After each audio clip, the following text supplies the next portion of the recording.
Muy buenos días, presidenta, amiga Isabel, querido Fernando Jáuregui, que hoy nos convocas con esta suerte de amigos y compañeros de los cuales dudabas esta mañana. Dice, no sé si va a haber 30 o 300. Yo enseguida te he dicho 300 porque me han confirmado a mí que no era convocante muchos. Querido consejero, querido director general de la Fundación AXA, Alfonso, queridos amigos y amigas, vecino, Padre Ángel, si no le saludo, solamente me ha llamado 2 veces el vecino, el Padre Ángel, durante esta legislatura. Una porque llovía y había que meter un paso de Semana Santa aquí en el zaguán, y otra para que echara una mano a Fernando Jáuregui, que no lo necesita, ¿no?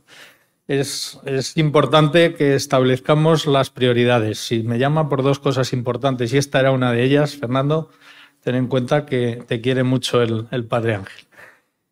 Es importante que nos convoca hoy, Periodistas 2030, nos convoca para hablar del territorio y la ciudad del futuro y quiere que debatamos a posteriori de este acto inaugural sobre lo que pensamos desde distintos puntos de vista que debe ser la ciudad del futuro, incluso el territorio. Y antes en mi despacho, Fernando y yo comentábamos, tiene que ser un espacio más amable con los ciudadanos. O sea, resumimos en eso todo.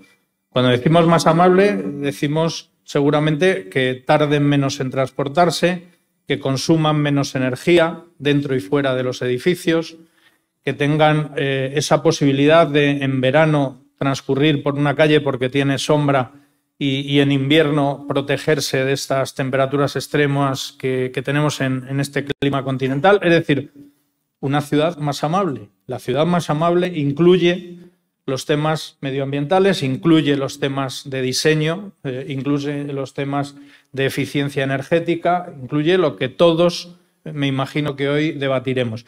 Incluye, Padre Ángel, cómo no, cómo somos de amables las ciudades para aquellos que llegan y que tienen circunstancias distintas. También hay que pensar, también piensan las administraciones en eso, ¿no? En cómo acogemos a todos los que vienen y tú echas ahí una buena mano en ello. Por eso yo creo que el futuro de las ciudades, el territorio de la ciudad del futuro, tiene que ver con una discusión que tiene que ver con la administración y con los técnicos. En estos días, por desgracia, estamos viendo cómo si a los técnicos se les hubiera hecho más caso en su momento y en el momento adecuado, posiblemente los desastres que van a seguir produciéndose, por desgracia, se amortiguan, se limitan mucho en sus consecuencias. Yo creo y defiendo, y cómo no lo voy a hacer en nombre del Colegio de Arquitectos, de los 11.000 arquitectos que represento en este momento, que los técnicos tenemos mucho que decir en esa ciudad más amable, que tenemos mucho que decir en esa ciudad con eficiencia energética en todo, en movilidad, en transporte, en los propios edificios que construimos y que mejor que lo que está pasando diaria y continuamente con las administraciones, hacer concursos para que los técnicos piensen. Cuando ayer veíamos un edificio con 48 ejercicios para comparar, seguramente los que estábamos allí como jurado, pues sabíamos que estaba detrás un conocimiento y un pensamiento importante detrás de cada uno de esos 48 ejercicios. El que ganó seguro que era el mejor de esos 48. Por eso os doy hoy la bienvenida, Fernando.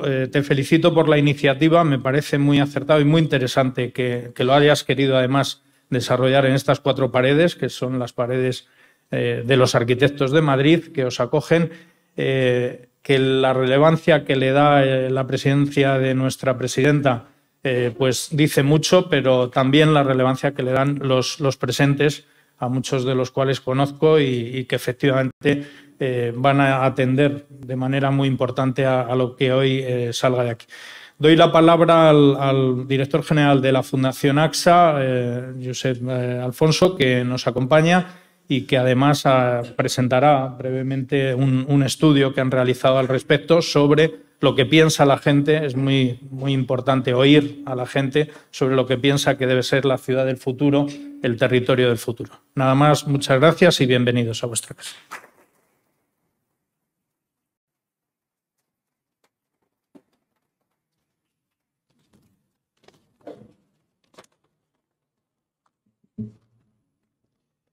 Pues muy buenos días. Buenos días a todos.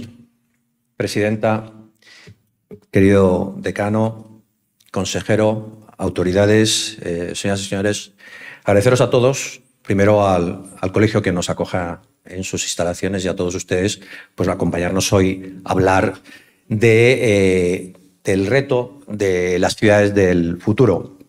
Fernando me pedía esta mañana que intentara poner en contexto de lo que hoy vamos a hablar, de este monográfico sobre los grandes retos que afrontan las ciudades del futuro. Unas pocas ideas. La encuesta que esta mañana vamos a presentar confirma algunas de las conclusiones más relevantes de un estudio internacional que presentamos hace unos meses sobre los grandes riesgos, cómo evolucionan, cómo se modifican y el acento que se pone en cada uno de ellos, no solo por parte de la percepción de la ciudadanía a nivel internacional, sino también por los expertos. Una de las conclusiones de este estudio es que estamos ante un mundo de policrisis, en el que los riesgos están absolutamente interconectados y anticiparlos nos tiene que ayudar a protegernos y prepararnos para afrontarlos con mayor eficacia, para que el propio futuro no suponga un riesgo. Esa transformación digital, por poner un ejemplo, todo lo relacionado con el cambio climático, los grandes crisis y movimientos migratorios, algunos de esos riesgos se entremezclan para crear un proceso continuo de cambio, tanto en las economías como en las propias sociedades. Por eso, y en este contexto, el concepto de riesgo adquiere, si cabe, una nueva dimensión en el marco de los grandes cambios y transformaciones que afrontan las sociedades. Es por este motivo que tanto Periodismo 2030 como la Fundación AXA, de la mano de Metroscopia, elaboró a principio de este año un decálogo para el cambio, le llamamos decálogo para el cambio. Se trata de una serie de radiografías monográficas que hemos ido presentando por diferentes comunidades autónomas. Empezamos hablando de cambio climático en Santiago de Compostela y digamos que todas esas radiografías, el periplo finaliza en Madrid para hablar de los grandes retos y las grandes transformaciones de las ciudades del futuro. Entendemos que hay que poner foco en los Objetivos de Desarrollo Sostenible, concretamente, si no recuerdo mal, el 11º, que habla que hay que lograr que las ciudades y los asentamientos humanos sean más inclusivos, seguros, resilientes y sostenibles. El desafío que afrontan las grandes ciudades no tiene precedentes. Dos datos. En las ciudades, en todo el mundo sigue creciendo de una forma muy significativa. En el año 80, en 1980, se calculaba que la población del planeta que estaba residiendo en las grandes urbes era del 39%.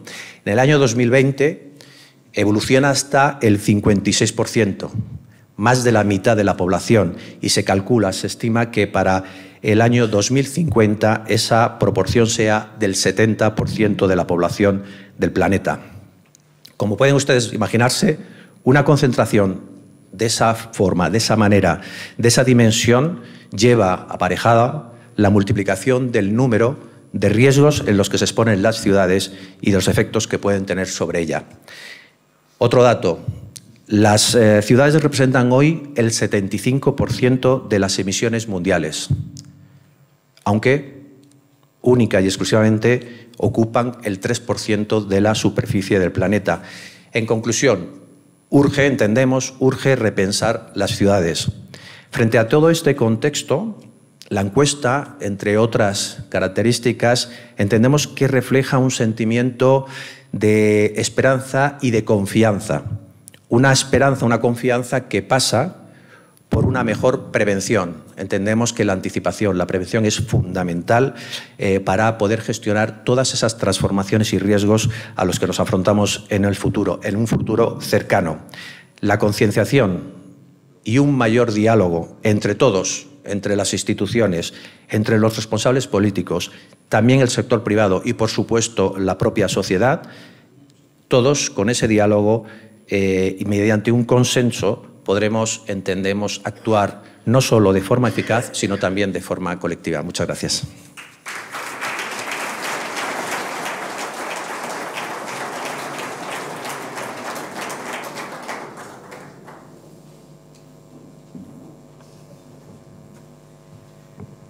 Bueno, muchísimas gracias a todos por haber venido.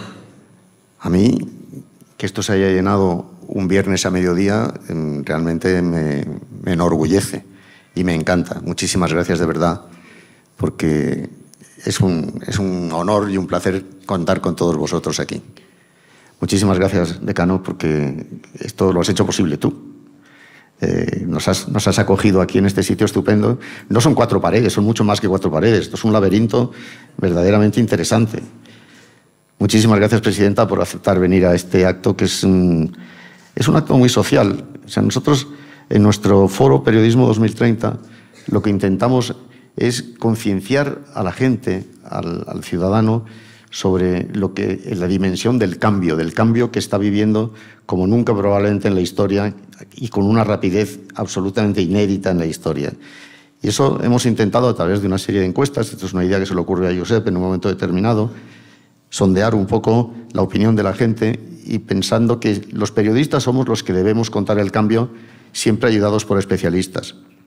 Hoy aquí tenemos bastantes especialistas que van a ayudarnos a contar el cambio en la ciudad o la ciudad del futuro. Pero es que la ciudad del futuro es donde vamos a vivir y donde va a vivir el 80% de la gente, como decía Josep, va a vivir una inmensa mayoría de las poblaciones.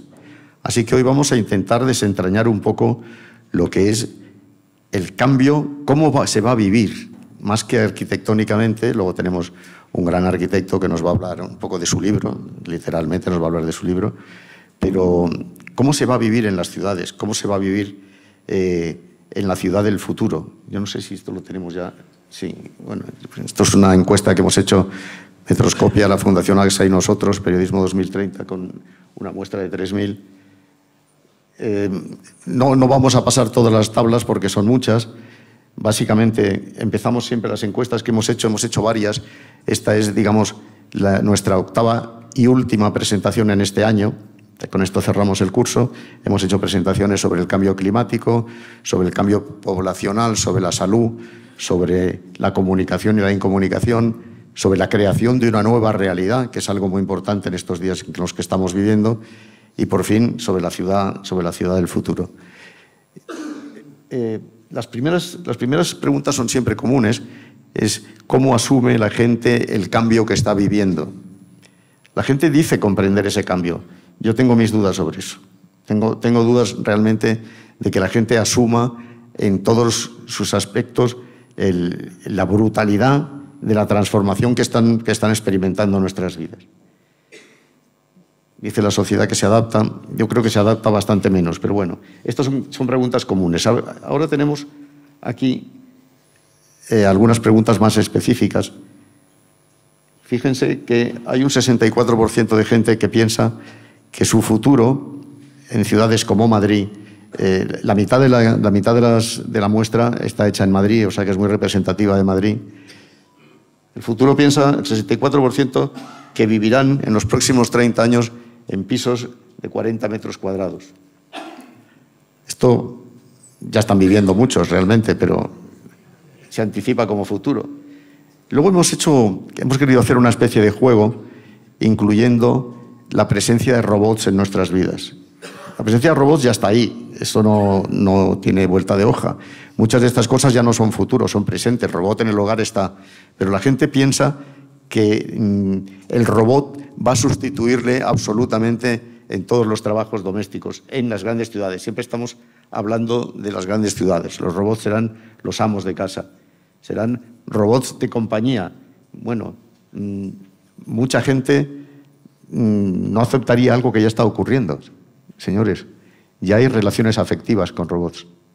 Esto ya existe.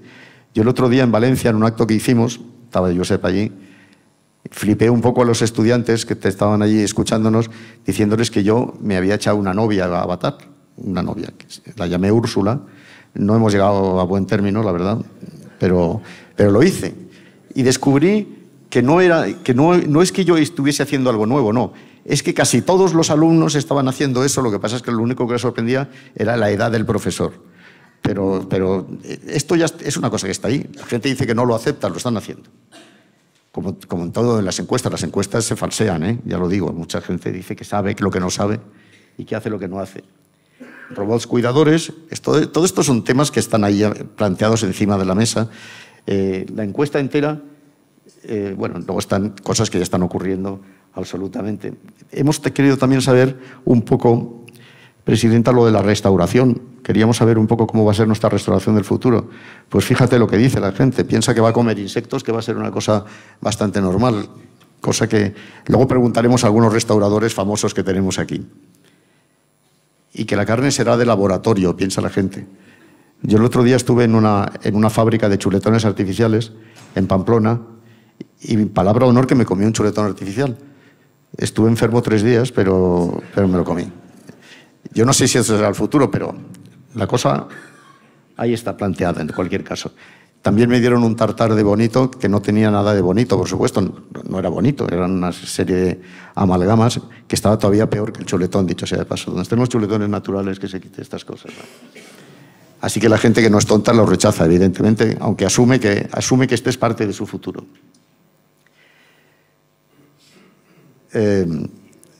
Naturalmente, no podíamos desconocer lo que va a ser el cielo de nuestras ciudades. Yo no sé si luego podremos desarrollar esto con un poco más de calma, pero tiene su importancia.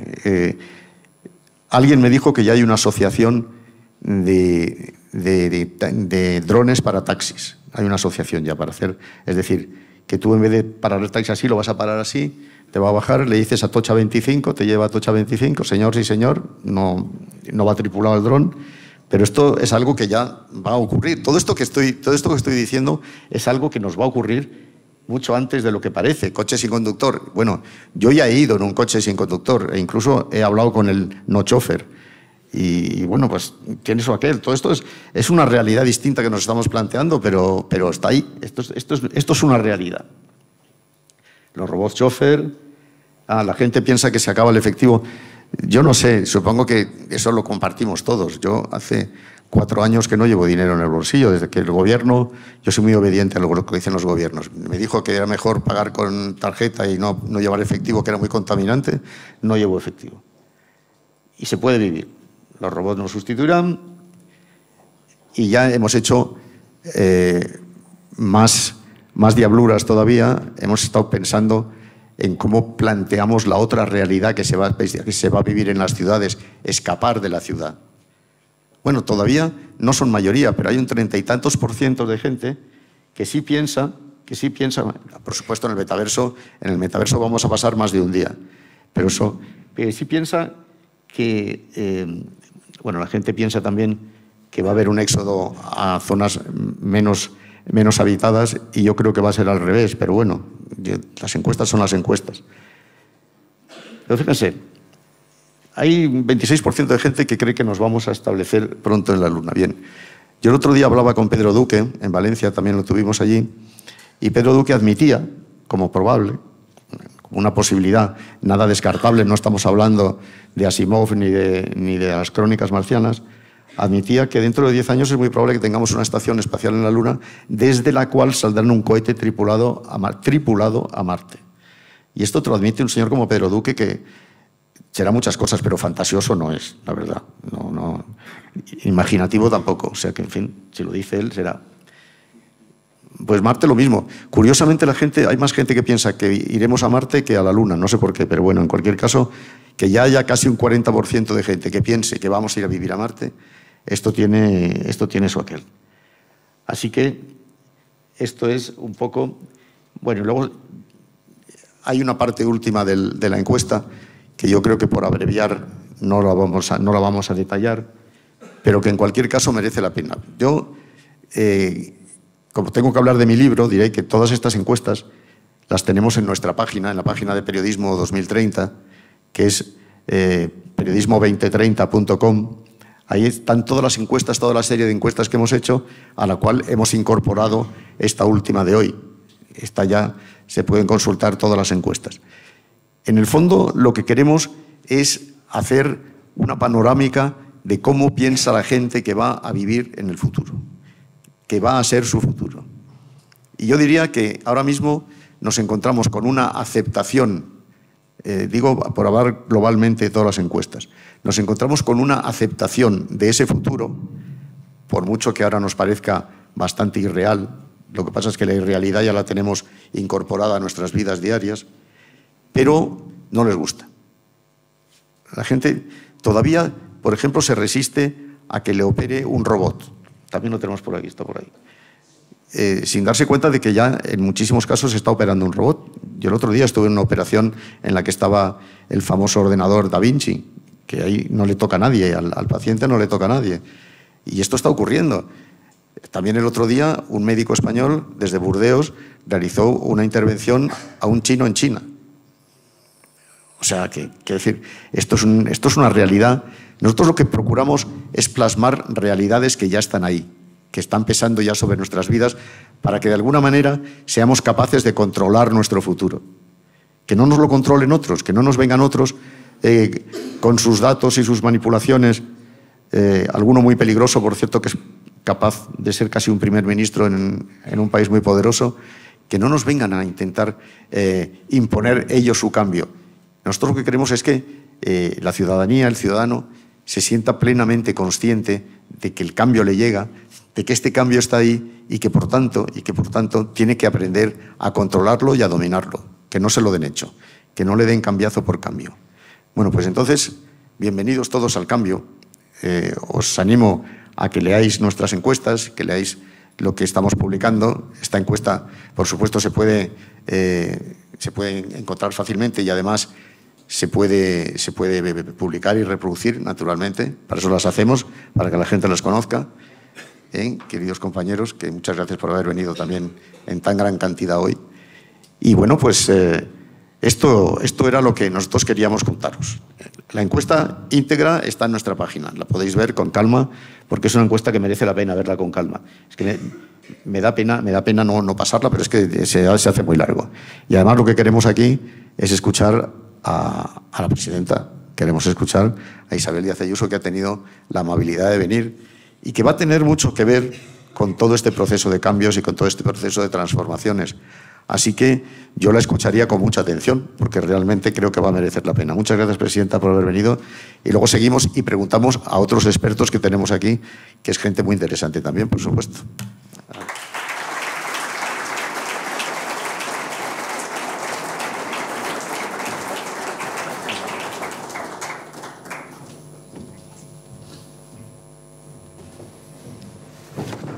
No sé si te puedo dejar esto por aquí. Aquí lo dejo ahí. Gracias.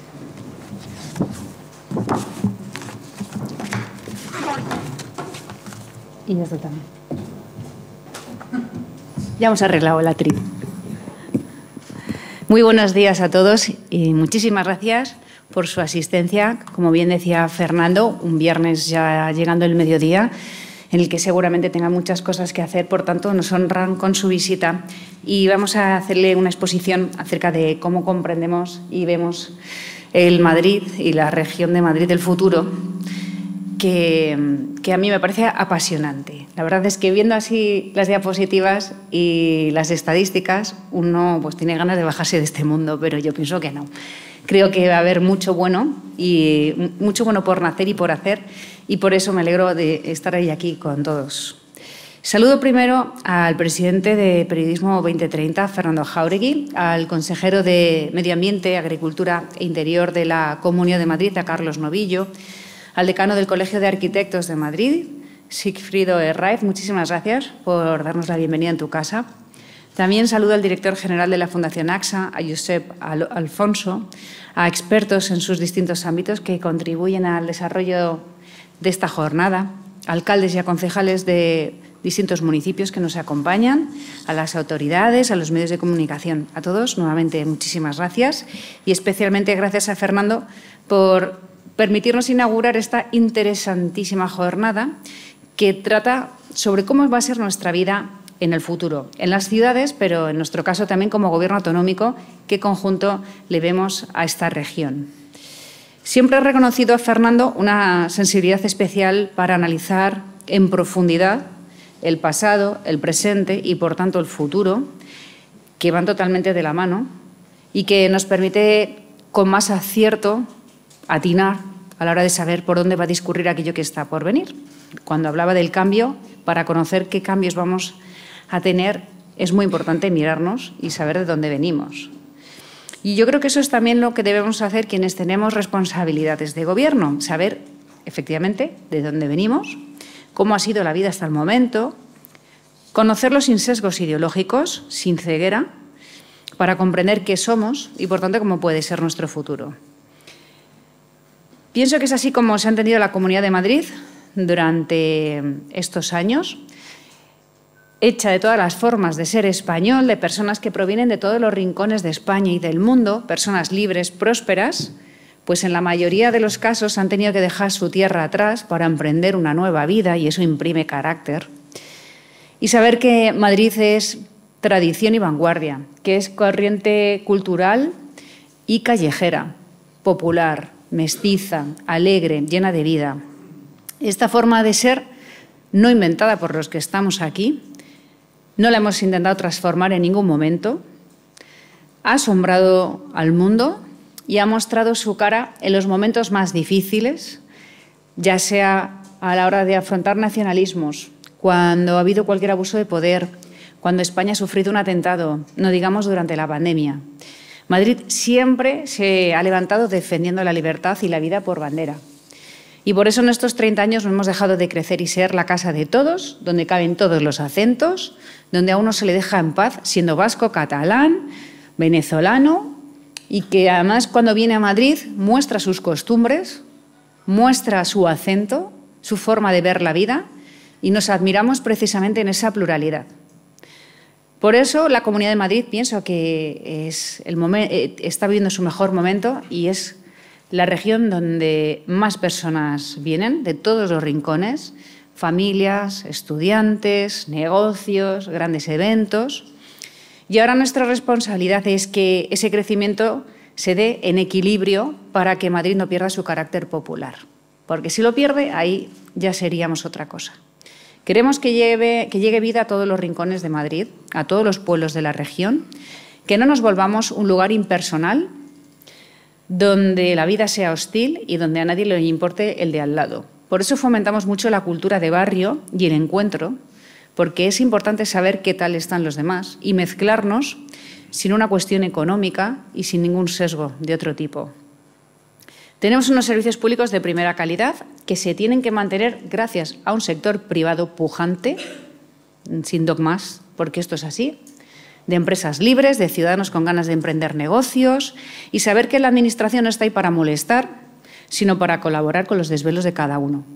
Porque gracias a eso es cuando crece el empleo, la recaudación y se fortalece el servicio público en el que creo a ultranza. Especialmente creo en la educación pública, en la sanidad pública, en los transportes, en los servicios sociales. Y por eso en Madrid la integración se produce desde el primer día y por eso tenemos una región segura, porque el equilibrio entre lo público y lo privado funciona. Y esa es la economía social de mercado que nos hemos dado, la que funciona. En los últimos 30 años la Comunidad de Madrid ha crecido en más de 2 millones de habitantes, hoy somos 7. Es un crecimiento imparable. Y esto es fruto de todo lo anterior expuesto y también de políticas distintas, como por ejemplo las que apuestan por la maternidad, que últimamente ha estado muy abandonada en las agendas políticas en toda Europa, en todo Occidente, y por tanto la apuesta por la paternidad y como resultado la natalidad, que no es el fin último. Lo importante es la familia, la persona, pero que gracias a apostar por las dificultades que entrañan traer hijos a este mundo, así es como podemos rejuvenecer nuestro mundillo. Somos una región de familia, somos una región de vida y además una de las más longevas. Y esto nos tiene que hacer repensar los servicios públicos. Tenemos que tener en cuenta que cada vez vamos a vivir más años, que vamos a ser mayores, más tiempo, y probablemente seamos mayores, pero vamos a ser menos abuelos, porque faltan niños, que es un problema, y otro mayor todavía va a ser el de la soledad. Cuando hablaba Fernando acerca de la superficie de una casa, no creo que el problema sea tanto si la casa mide 60, que cuanto más grande, evidentemente, pues uno la prefiere mejor, ¿no? ¿Cuántas personas van a vivir en ella? El problema es que cada vez más personas viven solas muchísimos años. Y conscientes de todo eso, lo que estamos haciendo es apostar por ser esa región capital, pero humana, donde la economía, evidentemente, es fundamental, pero no lo es todo. Y donde tenemos que seguir atrayendo inversión, capital, pero saber cómo distribuirla de manera equilibrada para que nada ni nadie se quede atrás. Por eso creo tanto en los matices, pienso tanto en los detalles, porque sin ellos nada funcionaría. Conscientes además de que vamos a crecer tanto en los próximos años, porque esto va a seguir así, estamos realizando reformas a 15, 20 años pensando cómo será esa Comunidad de Madrid. Por eso hemos realizado inversiones en infraestructuras básicas, por ejemplo, en el canal de Isabel II, puesto que si seguimos siendo más consumidores de agua y pueden venir ciclos de sequía, lo que tenemos que hacer ahora, es asegurar el abastecimiento.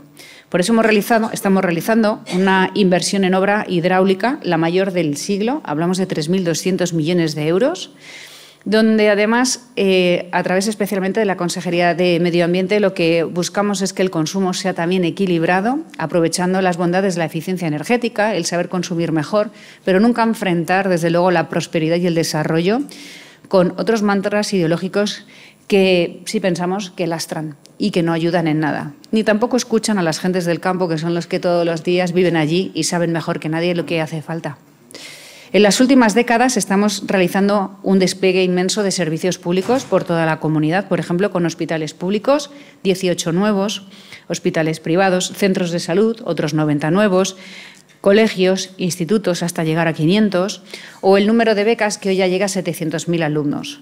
En materia sanitaria nos estamos dedicando más que nunca a todas las enfermedades, especialmente a ganarle la lucha al cáncer, pero también a todas aquellas que están asociadas a la longevidad. Los Alzheimer, las demencias, esquizofrenias, todo aquello que además viene a su vez por otros consumos, como puede ser el tema de las drogas, que como muchos sabrán es una batalla que hemos emprendido desde este Gobierno porque somos conscientes de que está arruinando a sociedades enteras, especialmente en Estados Unidos, Canadá y en aquellos países donde han jugado con un discurso que a nuestro juicio blanquea y no pone el acento en lo importantes que son y el daño que causan. Pero estamos poniendo además todos los recursos para que tengamos una vida cada vez con mayor calidad, vamos a vivir más años, pues hagámoslo de una manera más saludable y más libre, de manera que cada uno elija dónde quiere vivir hasta el último minuto de su vida, ya sea en una residencia o ya sea en su casa. Del mismo modo que aquellos pacientes que tienen que afrontar largas enfermedades o incluso crónicas y que necesitan a veces seguir en casa, y ahí es donde también la Administración y la sanidad pública madrileña va a llegar.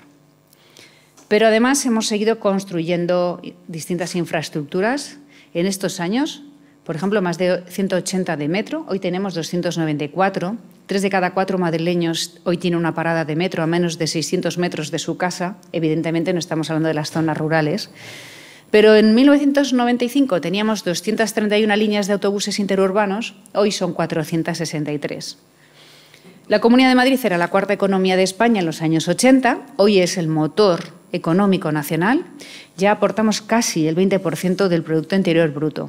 Atraemos casi el 70% de la inversión nacional, somos la región que más empleo crea y ya hemos pasado del año 95 al 2024, evidentemente porque también somos más población, de 1.700.000 puestos de trabajo a 3.400.000. Pero también aportamos el 77% del Fondo de Garantía de los Servicios Públicos Fundamentales, es decir, la caja común con la que se sufragan servicios públicos en otras regiones. Y esto es así porque somos región capital y también tenemos un compromiso histórico, social, en todos los aspectos con el resto de España. Si no lo hace su región capital, ¿quién lo va a hacer? Somos su capital para todo. Pero estamos demostrando que el modelo fiscal que nos hemos dado en Madrid funciona. Hay que pagar impuestos y tiene que haber burocracia, evidentemente. Pero no pueden ser confiscatorios, ni pueden acabar con el incentivo, ni con las ganas de prosperar, de contratar, de arriesgar y de tomar decisiones muy complejas a veces en libertad. Asistimos ahora al debate de los impuestos sobre Madrid, ya desde hace un tiempo, de una manera deliberada, para señalar a Madrid como una región que practica dumping fiscal. Pero yo lo que creo es que cuando se toma la decisión contraria, lo único que se consigue al final es, y se ha demostrado, arruinar empresas y familias. Y esto a mí me parece desleal. No puede ser que la autonomía que nos hemos dado en la Comunidad de Madrid, consagrada en nuestro estatuto, como en las demás, no nos permita que dentro de esa capacidad nosotros podamos seguir compitiendo con otras grandes capitales como puede ser Lisboa o puede ser Londres. Y, sin embargo, ahora mismo se estén negociando según qué impuestos a la banca o a las empresas, pero que no sea en regiones determinadas donde nos hacen falta votos. No puede ser. Eso sí que para mí es el verdadero dumping. Creo que el Estado de las autonomías no es eso. Pienso que tener un Estado de autonomías lo que hace es reconocer que la vida a la gallega, a la andaluza, a la extremeña es distinto por todo lo que se ha vivido siempre en cada una de nuestras regiones, pero que somos parte de un conjunto mucho más importante. Nosotros, mientras tanto, vamos a seguir contribuyendo, solo faltaba, al conjunto de España, pero tenemos que seguir cuidando lo que aquí sí ha funcionado. Y yo ahí respeto las decisiones en otras regiones. Aquí lo que sí funciona es esa libertad, es ese modelo de bajos impuestos, de colaboración público-privada, de respeto por la iniciativa y aliviar el bolsillo de los ciudadanos para que, a su vez, con ese dinero que es suyo, pues se pueda destinar a comprar, a alquilar, a ahorrar, a pensar en el futuro de sus hijos. Estamos estos días enredados en el Congreso viendo cómo empiezan con nuevos hachazos fiscales para castigar el beneficio a las empresas, que solo acaba al final afectando a los más vulnerables, porque si se pierden puestos de trabajo se pierden las oportunidades de todos. Mientras nosotros, por ejemplo, desde el Parlamento Autonómico, la Asamblea de Madrid, ayer mismo, aprobamos 8 nuevas bajadas fiscales para incentivar la compra de vivienda, para atraer inversión extranjera. De hecho, en los últimos años hemos bajado los impuestos 21 veces, hemos conseguido una media de unos 9.000 euros de ahorro para el contribuyente. Hoy hemos visto otro nuevo estudio, son frecuentes aquellos que demuestran que este tipo de fiscalidad es la que reduce la desigualdad, porque nosotros lo que queremos es acabar con la pobreza y no castigar al que tiene riqueza. Y mientras, por supuesto, hay un reparto equitativo, solo faltaba y progresivo, que eso está consagrado desde hace muchas constituciones atrás. Claro que creemos en ese equilibrio, pero pienso que lo que no puede ser es que la Administración ni ningún gobierno se convierta en una losa para prosperar, para emprender y para seguir caminando.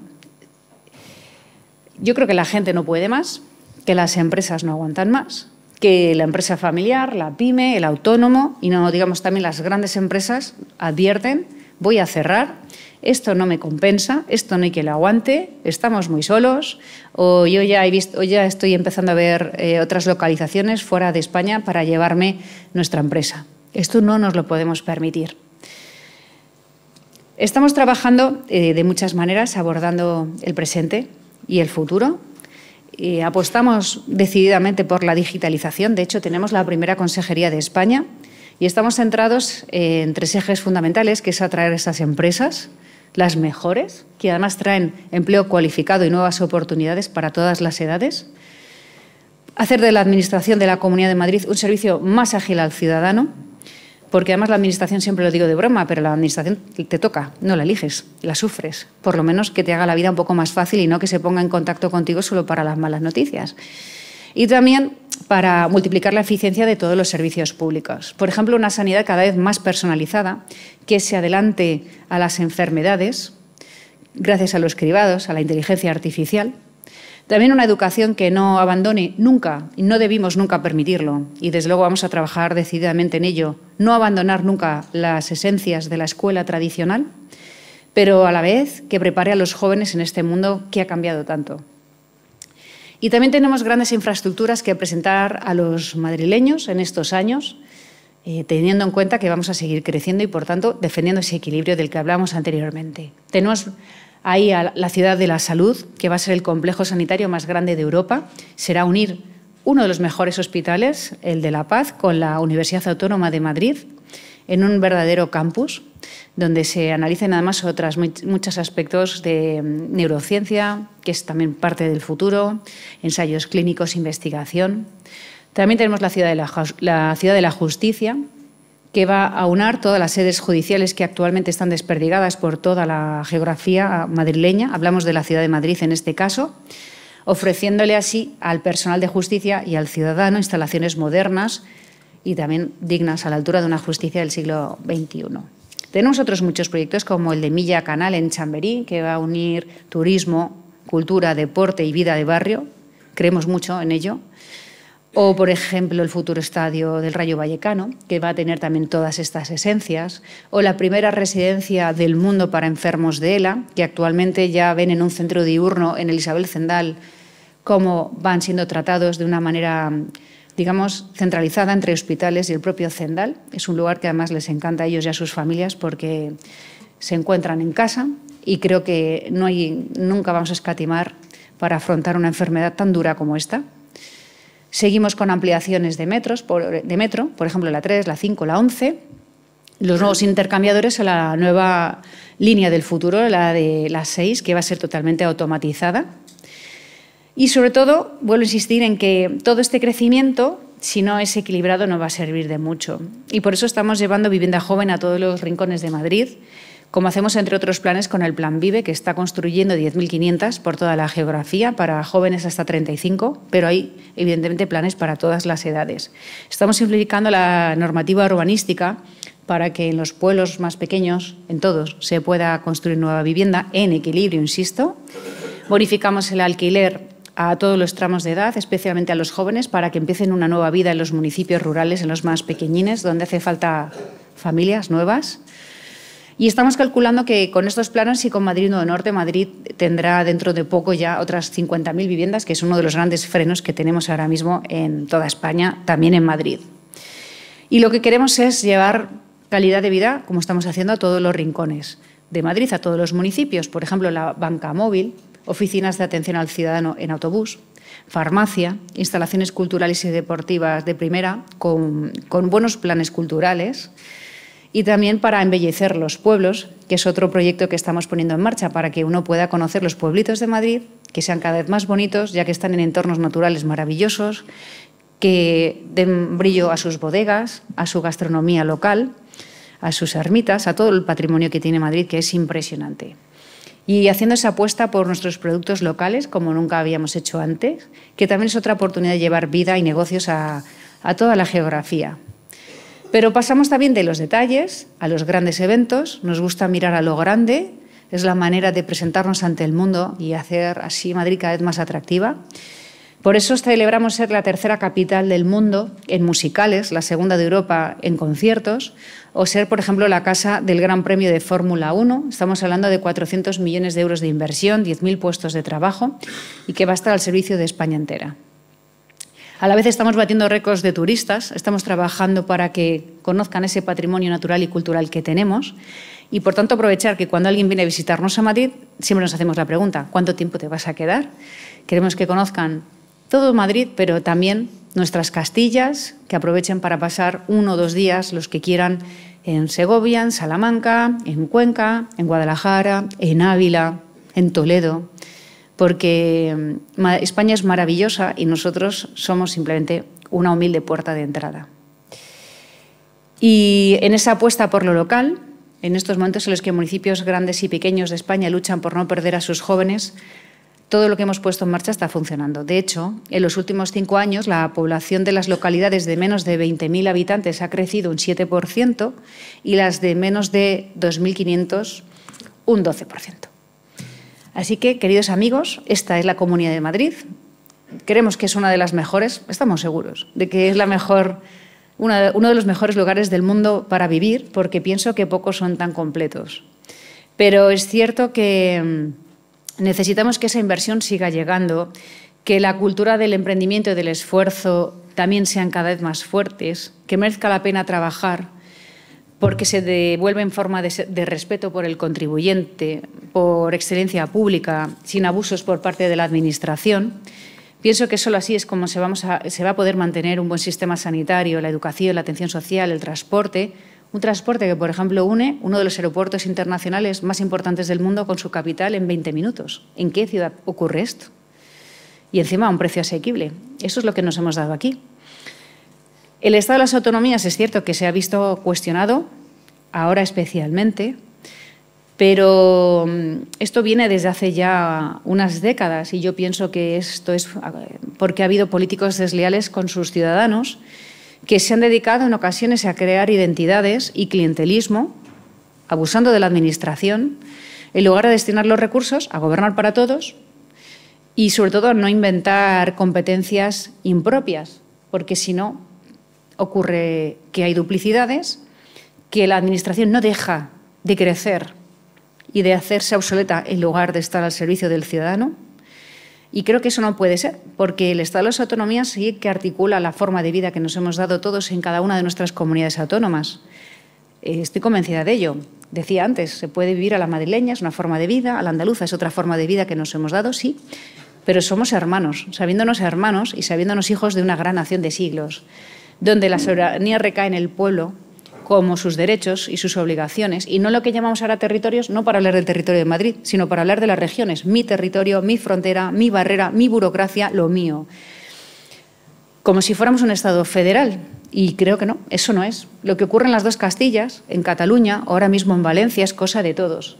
Como también defiendo que lo que le ocurre a las mujeres es cosa de los hombres, o lo que le ocurre a los niños es cosa de los mayores, todo es de todos.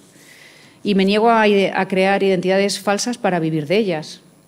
Por eso, siempre que tenemos la oportunidad, recordamos que Madrid está al servicio de España, que somos asturianos, cordobeses, murcianos, pero sobre todo somos españoles, y que también seas madrileño de la Argentina, madrileño de Chile, madrileño de Cuba, y seas desde el primer día uno más. Y quiero por eso reiterar que lo nuestro es lo de todos, que somos parte de un conjunto, de un gran proyecto de siglos, que cuando ha caminado unido ha sorprendido al mundo, que así es España y que esa es nuestra tarea desde la Comunidad de Madrid. Muchísimas gracias.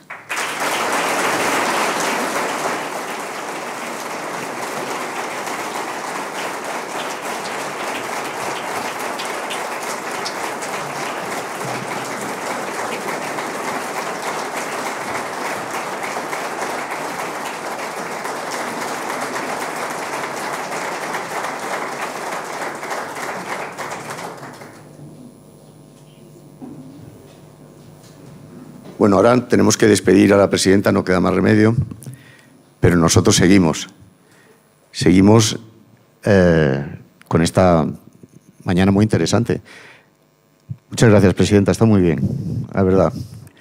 No lo digo por lisonja, creo que ha estado muy bien.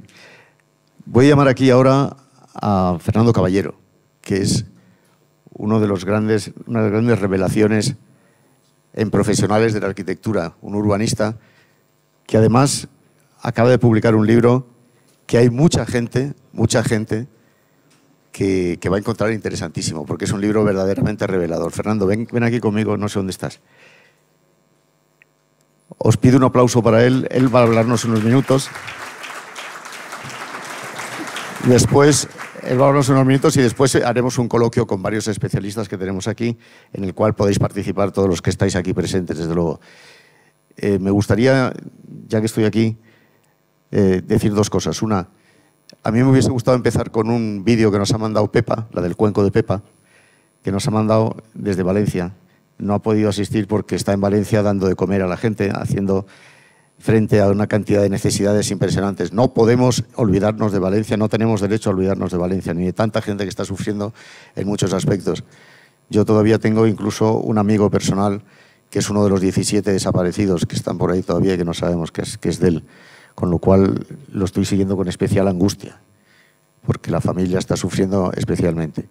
Y segundo, a mí me cuesta pensar que en este acto no esté mi amigo Constantino Mediavilla, cronista de la Villa, menos mal que está Sara, pero me cuesta mucho pensar que no esté. Luego le dedicaremos un recuerdo especial, porque a él le gustaban estas cosas. Él creía mucho en Madrid y creía en ese Madrid que nos ha diseñado, ese Madrid para todos, ese Madrid que nos ha diseñado Isabel Díaz Ayuso. Seguimos. Fernando, todo tuyo. ¿Me podéis aplaudir? Sí. Por favor. Bueno, muy buenos días, presidenta, decano, Fernando. Muchas gracias por invitarme. Estaba viendo antes la imagen, que me parece una imagen fantástica para entender lo que son las grandes ciudades y el mundo al que vamos. Es una imagen en la que se ve una ciudad, pero 8 municipios. Somos muchos más municipios, pero todo ello es Madrid, que es una gran conurbación. Y además, una imagen de noche es muy interesante porque se ve lo que realmente es una ciudad, que es un sistema. Un sitio lleno de puntos y líneas que conectan cosas, donde hay movimiento. Y aquí se ve perfectamente. Quizás en el futuro tengamos otras líneas que están volando por encima, no lo sabemos, pero posiblemente. Pero en cualquier caso, lo que vemos es una ciudad muy grande que cada año está metiendo a 100.000 personas, más de 100.000 personas ya, y para dentro de 25 años estaremos cerca de los 10 millones de habitantes. Bueno, Fernando me ha dicho que tengo que resumir un libro de 400 páginas en poco más de 10 minutos, lo voy a intentar hacer. Pero bueno, la tesis fundamental es esa, es cómo lo hacemos, cómo metemos a 3 millones de personas más en lo que ya hay, en algunos de esos huecos o de esos espacios oscuros que vemos y en otras zonas que no se ven aquí. Bueno, lo primero es decir que efectivamente vivimos en un mundo donde más de la mitad de la población ya está en ciudades y además en un salto de escala que es que cada vez más de esa población urbana vive en grandes ciudades, por un montón de motivos económicos que tienen que ver con la economía de la concentración y las aglomeraciones. Bueno, Madrid también está en ese salto de escala, pero Madrid todavía no ha caído y se trata de saber cómo caemos. Tenemos que intentar caer bien de ese salto. Madrid está en una encrucijada. Madrid puede convertirse en una megalópolis, en una gran ciudad macrocefálica, en un lugar que aspira y que absorbe recursos económicos y humanos del resto de un territorio a 500 kilómetros a la redonda, como ocurre con París, como ocurre con Buenos Aires. El peronismo tiene mucho que ver con el desarrollo urbano de la provincia de Buenos Aires durante el siglo XX. Y París es una ciudad muy macrocefálica con un enorme centro y una gigantesca periferia donde hay muchos problemas, donde hay desigualdades sociales, donde hay conflictos, y lo vemos de vez en cuando, y que además afectan al resto de su país, y nos encontramos en un momento en el que, por ejemplo, Francia vota eminentemente contra París. Eso es algo que nosotros estamos a tiempo de esquivar. Ellos ya no. Podemos ser, en cambio, en vez de una megalópolis, una metrópolis. Podemos ser un lugar, una ciudad de ciudades, un lugar con muchos centros, un lugar que reparta juego. Convertir a Madrid en un croupier que reparte al resto de España y al resto de su región metropolitana. Ampliar la región metropolitana y entender que Madrid no es un lugar con un centro dentro de la M30, sino que es una ciudad compuesta por muchas ciudades con muchos centros que ya existen, que hay que potenciarlos, como decía la presidenta, con los barrios, y que hay que crear nuevos centros. Vuelvo a la imagen y a algunos de esos huecos oscuros, evidentemente el de la casa de campo que abajo no, pero otros donde habrá que crear nuevos centros. Bueno, hay que meter a 3 millones de personas. Claro, Metrópolis. Aquí en España tenemos una, que es Barcelona. Y hay que aprender de Barcelona, hay que aprender de su sistema multinivel metropolitano que hace que alguien que está en Igualada, en Manresa, en Tarrasa, forme parte de un sistema económico y urbano que es el mismo, que es Barcelona. Hay otros, el Randstad holandés, por ejemplo, toda la conurbación de grandes ciudades que va desde Rotterdam hasta Ámsterdam, es una conurbación que es una gran ciudad, forma todo él una gran ciudad. De hecho, el Randstad holandés está conurbándose, creando nuevas sinergias con las ciudades belgas y con las ciudades de la Renania alemana, Düsseldorf y Colonia, que son dos de las ciudades más ricas del país, para construir una nueva megaciudad muy bien conectada con la que poder competir contra Estambul, contra las ciudades de Asia, contra Dubái, también contra nosotros. De hecho, empresas holandesas como Ferrovial pues tienen su sede allí. Y contra eso tenemos que competir, no porque nosotros queramos, sino porque ellos plantean también ese juego, que es el juego de las grandes ciudades compitiendo por atraer recursos. Bueno, Madrid ahora mismo es una mezcla entre ambas cosas, entre una megalópolis y una metrópolis. Es una metrópolis con aquellos lugares con los que está muy bien conectado, con Toledo, con Guadalajara, con Segovia. Es una megalópolis con aquellos lugares con los que no está tan bien conectado, con Ávila, con Sigüenza, con Talavera. Claro, ¿eso por qué ocurre? Bueno, porque lo mismo que un sistema, un cerebro inteligente no es un cerebro más grande, es un cerebro con mejores conexiones, con más conexiones. Es un cerebro, bueno, como lo que vemos aquí, un lugar muy bien conectado. ¿Qué tiene Guadalajara o qué tiene Toledo? Que forman parte del sistema económico y urbano madrileño. ¿Por qué? Porque están tremendamente bien conectadas. ¿Cuál es el problema, por ejemplo, con Ávila, una ciudad a 85 kilómetros de Madrid, pero que se tardan 2 horas en tren? No compensa vivir en Ávila y trabajar o estudiar en Madrid. No está metropolitanizada. Y eso no depende únicamente de la Comunidad de Madrid o del Ayuntamiento, depende también del Estado. De hecho, muchas veces uno de los problemas que tenemos es que se acusa a Madrid de cosas que Madrid tampoco puede humildemente aportar. También es el Estado el que tiene que conectarnos con nuestro territorio para no actuar de esa manera. Porque evidentemente a alguien que vive en Ávila, pues puede que llegue un momento en el que no le compensa seguir viviendo allí. Y eso es un problema. Y es un problema porque no debemos ir a un país en el que España vote contra Madrid. Bien. Por tanto, conexiones. A mí me ha parecido muy interesante de la encuesta la pregunta en la que se decía o la respuesta en la que se decía que el 64% de la gente piensa que habrá un éxodo a las pequeñas ciudades. Sí, pero habrá un éxodo a aquellas ciudades que estén metropolitanizadas. Aquellas que no, morirán, no tendrán futuro. Y eso es un gran problema. Y Madrid, aparte de ser un enorme escaparate para todo lo que pasa en España, para ser esa puerta de entrada y esa imagen del país en el que se pueda vender cosas que están ocurriendo y que se están desarrollando en otros lugares, tiene toda la capacidad, porque allí donde metropolitaniza, valga el palabra, otros lugares, de insuflarles energía, fuerza y futuro y prosperidad. Y lo hace, y demuestra que lo hace. Conexiones. Eso es una de las cosas más importantes. Tenemos que cosernos hacia adentro, 3 millones de personas nuevas, y también tenemos que cosernos hacia afuera. Cosernos hacia adentro, por ejemplo, tenemos uno de los mejores metros del mundo, pero tenemos uno de los mejores metros del mundo hasta la línea 6, que termina donde la última A de Jornada.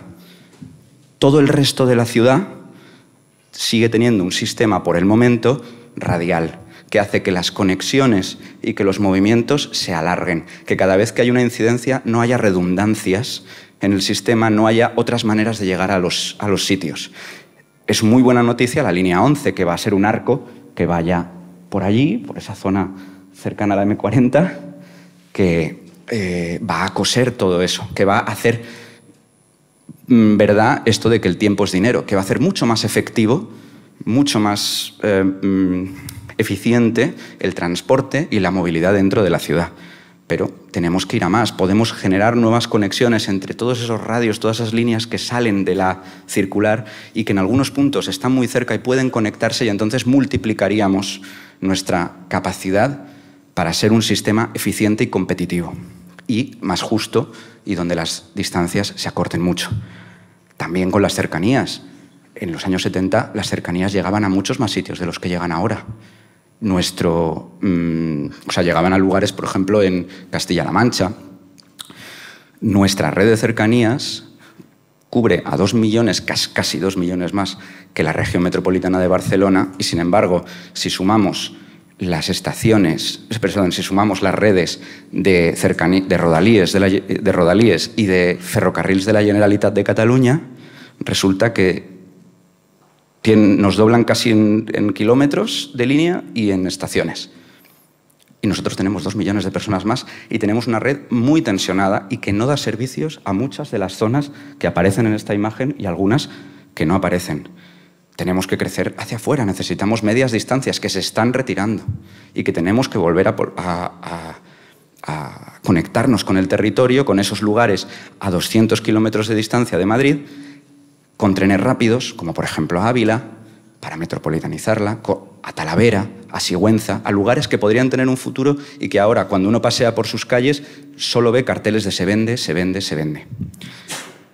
También hacia el exterior. Tenemos un aeropuerto estupendo, pero solo tenemos un aeropuerto. Somos la única gran ciudad europea y somos 7 millones de personas, camino a 10, que solo tenemos un aeropuerto. Y cuando hay problemas, como el año pasado la Dana que cayó justo en Madrid, de hecho yo iba en un vuelo y me desviaron a Zaragoza. No hay un segundo aeropuerto. Cuando hay un accidente, cuando hay un aviso de bomba, lo que sea, se cierra el aeropuerto y tienes a los 7 millones de habitantes de la región metropolitana, más otros 4 millones de habitantes que dependen de ese aeropuerto en las dos Castillas, que están incomunicados con el mundo. Entonces, conexiones. Conexiones, por ejemplo, con otro segundo aeropuerto que se está planteando y que lleva mucho tiempo encima de la mesa, que podrían incluso vitalizar corredores, como por ejemplo el corredor a Talavera, que crearían logística, que crearían servicios, economía, riqueza en otras partes de nuestra región. Bueno, ya por terminar, para ser una metrópolis y no una megalópolis, tenemos que hablar, tenemos que poner de acuerdo a muchas administraciones, tenemos que, sobre todo, pensar en plantear un plan estratégico a futuro, porque tenemos en 2050 una ciudad o un sistema urbano de 10 millones de personas y tenemos que intentar que sea el más próspero y el más rico posible, para no terminar yendo contracorriente como le ocurre a ciudades como París. Muchas gracias.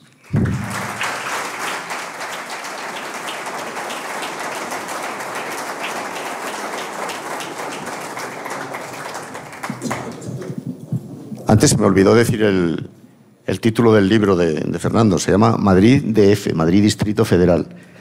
Bueno, y ahora vamos a entrar en la parte más dura. Hola, Carmen. Vamos a entrar en la parte más dura, en la mejor, en la más participativa. Vamos a entrar a hablar con nuestros especialistas. Ya puedes subir, Sara, si quieres. Lo vamos a hacer entre Sara Medialdea y yo. Vamos a ir abriendo un coloquio en el cual supongo que todos vosotros podréis participar. Nos vamos a sentar ahí, yo te quiero, si te parece, ¿no te parece? Nos vamos a sentar ahí.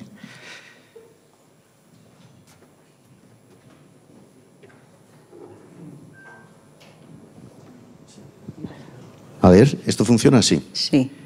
Bueno, Sara sabéis que es cronista de la villa, que es una cosa muy importante. Es verdad, es una cosa muy importante. Eso es. Como lo era nuestro amigo Constantino Mediavilla, amigo de muchos de los que están aquí.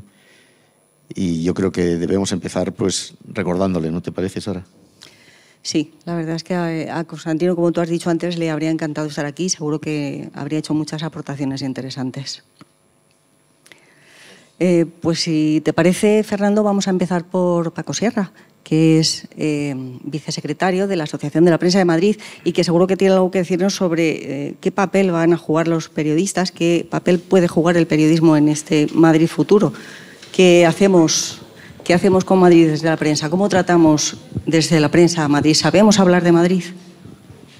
Bueno, hablando de prensa y de Madrid, quería, ya lo has citado tú, antes que nada recordar a Constantino Mediavilla. Yo creo que pocos periodistas y tal madrileños ha habido, no solo por la pasión que tenía por el periodismo y por Madrid, sino porque consideró siempre la información local como una de las informaciones más importantes para los ciudadanos. Yo creo que además fue un visionario. En el año 2000 ya se convirtió en el primer periodista digital con Madrid Diario y desde entonces bueno, pues ha sido un ejemplo de información local en un periodista que al final ocurre con casi todos los periodistas de información local, que son todoterreno, porque al final tienen que abordar muchas secciones. Me preguntabas yo creo que en el caso de Madrid sí vivimos una situación especial, porque la propia capitalidad hace que todos nuestros medios casi siempre tengan un alcance y una visión nacional, y con lo que a veces no hemos tenido en los grandes medios foco en la prensa local. Por eso es tan importante la existencia de esos medios que apuestan por esta información que es la más cercana. Yo creo que en el futuro, estábamos hablando y me quedo con varias frases que he escuchado a lo largo de la mañana, como lo de esa ciudad amable que tiene que, no solo para los que llegan, sino para los que viven y para evitar que se vayan. Yo creo que el crecimiento de la ciudad va ligado a muchas innovaciones. El otro día, hablando con Fernando, hablábamos de qué va a ser de los kioscos. Ya no hay kioscos.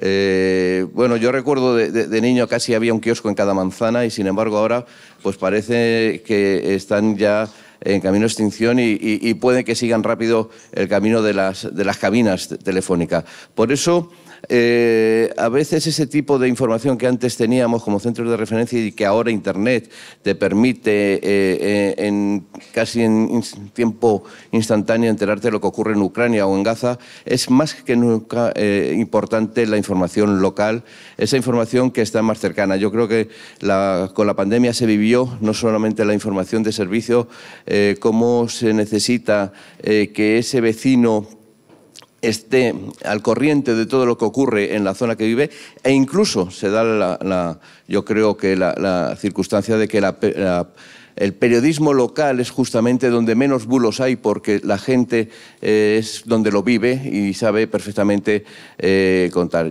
El futuro de las ciudades, bueno, pues ahora mismo en función de la tecnología también la prensa aborda y tiene la capacidad de estar en cualquier sitio, en cualquier momento, y yo creo que una ciudad tiene que estar perfectamente informada y con periodistas especializados en la información local. Igual las redacciones vacías no ayudan mucho a eso, ¿no? ¿Perdón? Digo que igual las redacciones vacías no ayudan mucho. Es que no digo nada. Redacciones vacías. Ah, bueno, las redacciones vacías. Sí. Bueno, es verdad que además estamos viviendo unos procesos en el que al final el camino se tendrá que aclarar. Ahora mismo no solamente las redes vacías, hay fenómenos que son, yo creo que delicados y peligrosos. Estamos hablando mucho de bulo, desinformación, y sin embargo tenemos como referentes a influencers o a youtubers que detrás de ellos no hay nadie que les implique o que se atenga a unos códigos de honestidad, de rigor a la hora de informar. Yo creo que una redacción es siempre fundamental, porque es donde se generan los hábitos de la honestidad a la hora de informar. Y en el caso de esa información local es justamente donde mejor se vive y donde mejor puedes ayudar a todos los vecinos. Bueno, reiteradamente nos dicen que el principal problema que tiene una ciudad, esta ciudad, es el de la vivienda. Y probablemente es verdad. Nos hemos traído a dos representantes que buscan soluciones al gran problema, a dos personas que lo buscan desde dos ángulos distintos. Uno de ellos es Javier Benavente, que es el presidente de Futuro, al cual le voy a ceder ahora la palabra, y el otro es una jovencísima premio Sociedad Civil. Le dieron el otro día la asociación de la sociedad civil que preside un hombre muy insigne que no está aquí, así que no le cito. No pienso citarle por no haber venido. pero le dieron el premio a la sociedad civil muy interesante. Bueno, el presidente se llama Aldo Lucese. Javier, tuya es la palabra. No podemos extendernos mucho porque sí, porque tendremos que ir a comer, qué remedio, pero... Pues muchísimas gracias, Fernando, muchísimas gracias por tener la oportunidad de participar aquí. Sí, yo soy de esos locos que después de la pandemia decidimos con unos cuantos pues, crear un partido político porque no estábamos conformes con lo que estaba pasando y decidimos hacer algo para pensar un poco en el futuro a donde queremos ir y trabajar sobre ello, ¿no? Y dentro de esto, el tema de la vivienda, como bien dices, para nosotros es uno de los temas claves y fundamentales, ¿no? Y sobre lo que estamos trabajando, bueno, en primer lugar, como principios, digámoslo así, es que creemos que debemos asegurar una política de vivienda inclusiva, integradora y sostenible, es decir, un hogar digno a un precio justo para cualquier persona. Y yo creo que esto cualquier gobierno debe trabajar para poderlo conseguir con todo lo difícil que es, pero esa es una vía fundamental, ¿no?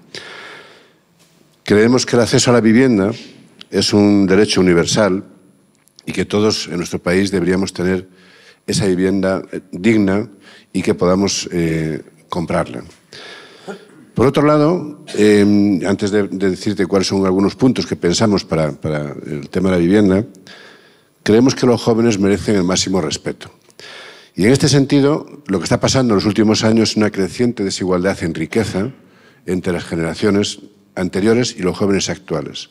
¿Qué está ocurriendo con la vivienda? Que los que han podido acceder a una vivienda estos años atrás han visto cómo se han enriquecido con la vivienda. Pero, a diferencia, los más jóvenes se le ha puesto cada vez más difícil el poder acceder, con lo cual mucho más empobrecimiento en este sentido y más difícil poder llegar a esos niveles.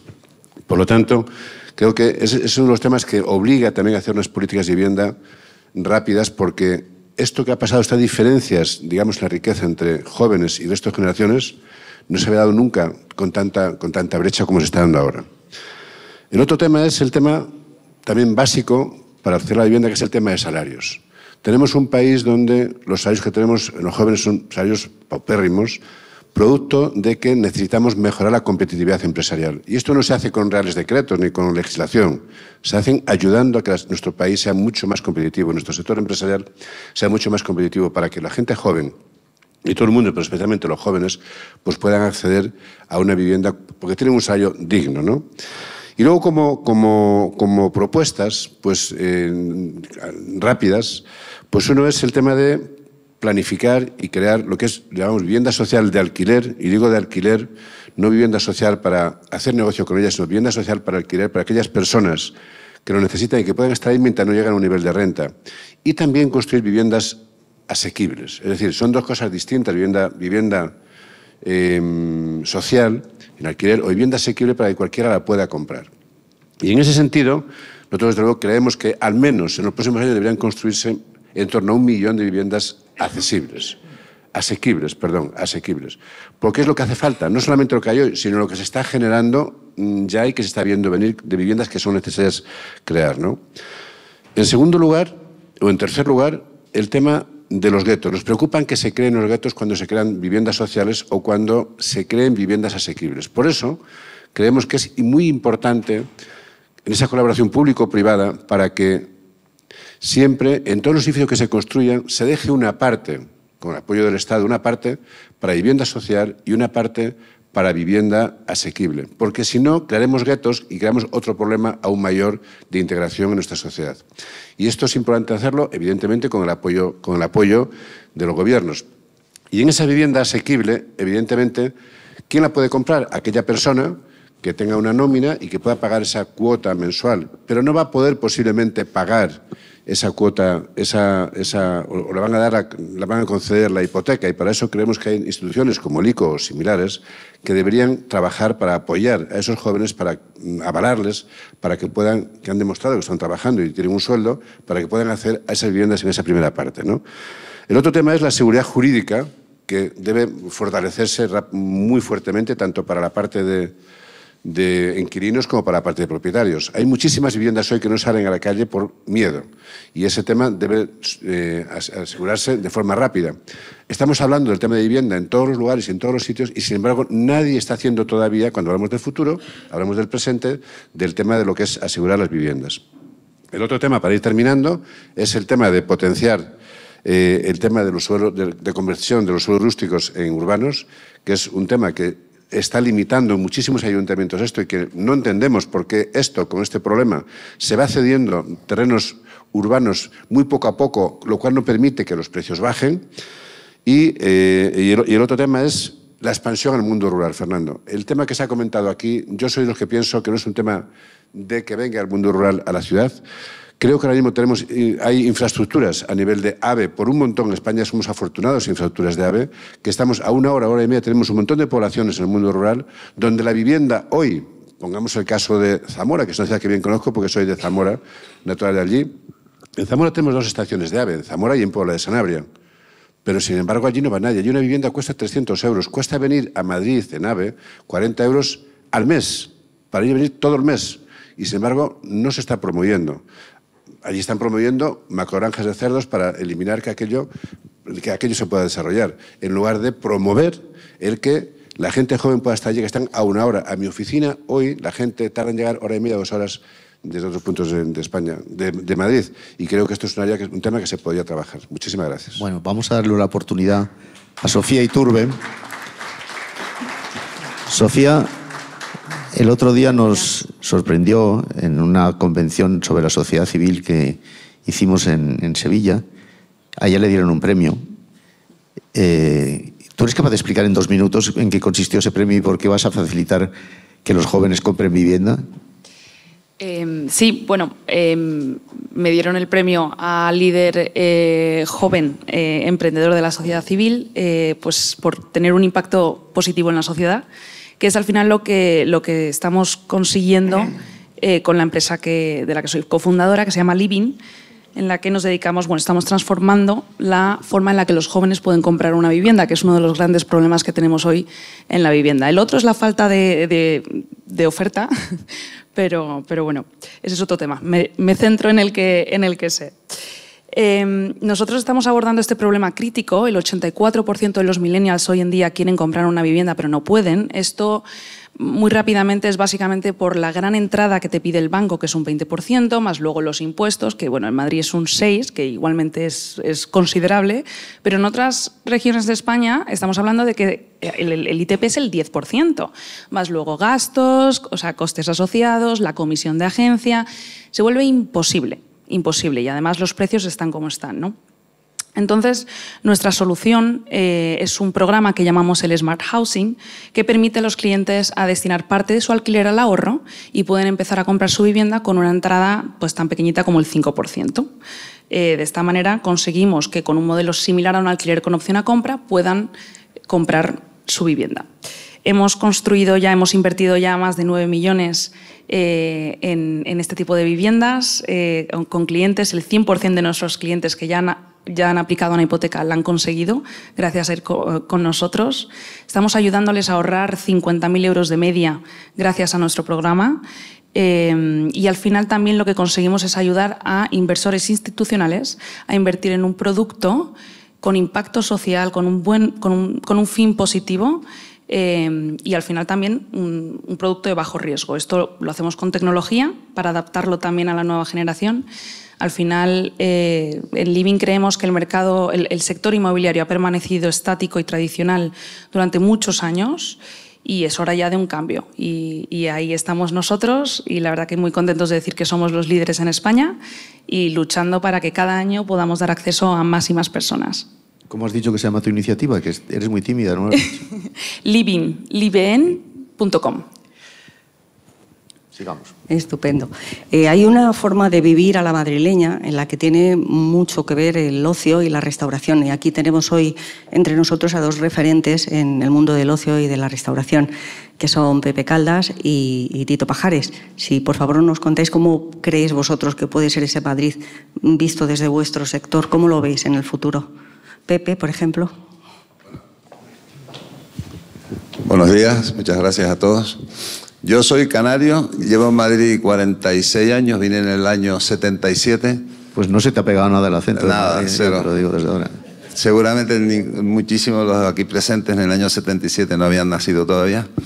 Y yo vine a estudiar y me fascinó Madrid de entrada. Yo vi y digo, ¿esto qué es? ¿No? Porque vengo de Tenerife, una ciudad pequeña, muy aburrida.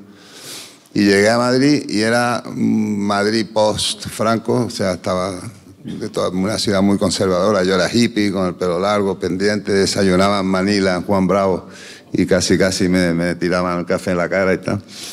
Pero siempre en Madrid tenía lo que no han perdido nunca, y es la alegría, la inocencia y unas ganas y una sabiduría de vivir brutal. Entonces, el Madrid de hoy, yo creo que si pensamos cuál debería ser el restaurante del futuro, cómo debería ser, es potenciar y desarrollar lo que es hoy los restaurantes de Madrid, lo que son hoy los restaurantes de Madrid, que son sitios de puntos de encuentro, de compartir amistad, de tirarle el café encima al que está al lado, diciendo, no pasa nada, no te preocupes. Esa es mentalidad nuestra, ¿no? De que no hay peleas, no hay broncas, estamos todos alegres, felices. Como dice mi amigo Hilario, en los restaurantes la gente ya no va a comer, porque la gente viene comida de su casa, la gente va a experimentar, a tener esa experiencia que es un poco cursi, ¿no? Que se dice hoy, pero que es muy verdad, ¿no? Y entonces a mí lo que me daría pena, porque yo soy muy español, orgullo de español, es que venga un italiano, por ejemplo, que me caen bien, o venga un francés,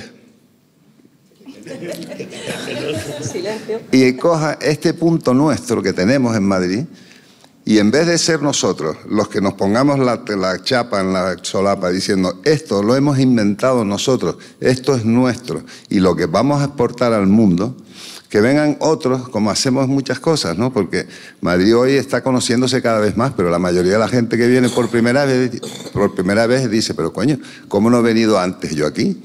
Es que esto es la leche, ¿no? Y entonces me da pena que nosotros, que somos los más sabios en cuanto a la restauración del mundo, no solo por la comida, sino por el ambiente, no seamos capaces de venderlo como nuestro en el mundo entero, que la gente copie nuestro modelo madrileño, de la sabiduría de cómo vivimos y esta, que como dice nuestra queridísima presidente Ayuso, que la llamamos en la hostelería Santa Ayuso, o Santa Isabel, que tener esa cosa de Madrid, de salir por la calle y andar.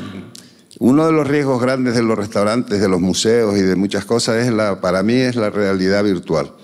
Porque dentro de poco se van a crear una serie de frikis que van a estar en su casa y hoy hacen el amor con Claudia Schiffer, mañana están con Brad Pitt o con ambos, y luego se quedan en su casa, no salen, pero si salen, cuando se vean que están vacíos, porque esto les vacía, ¿no? les derrama el cerebro, es una cosa letal.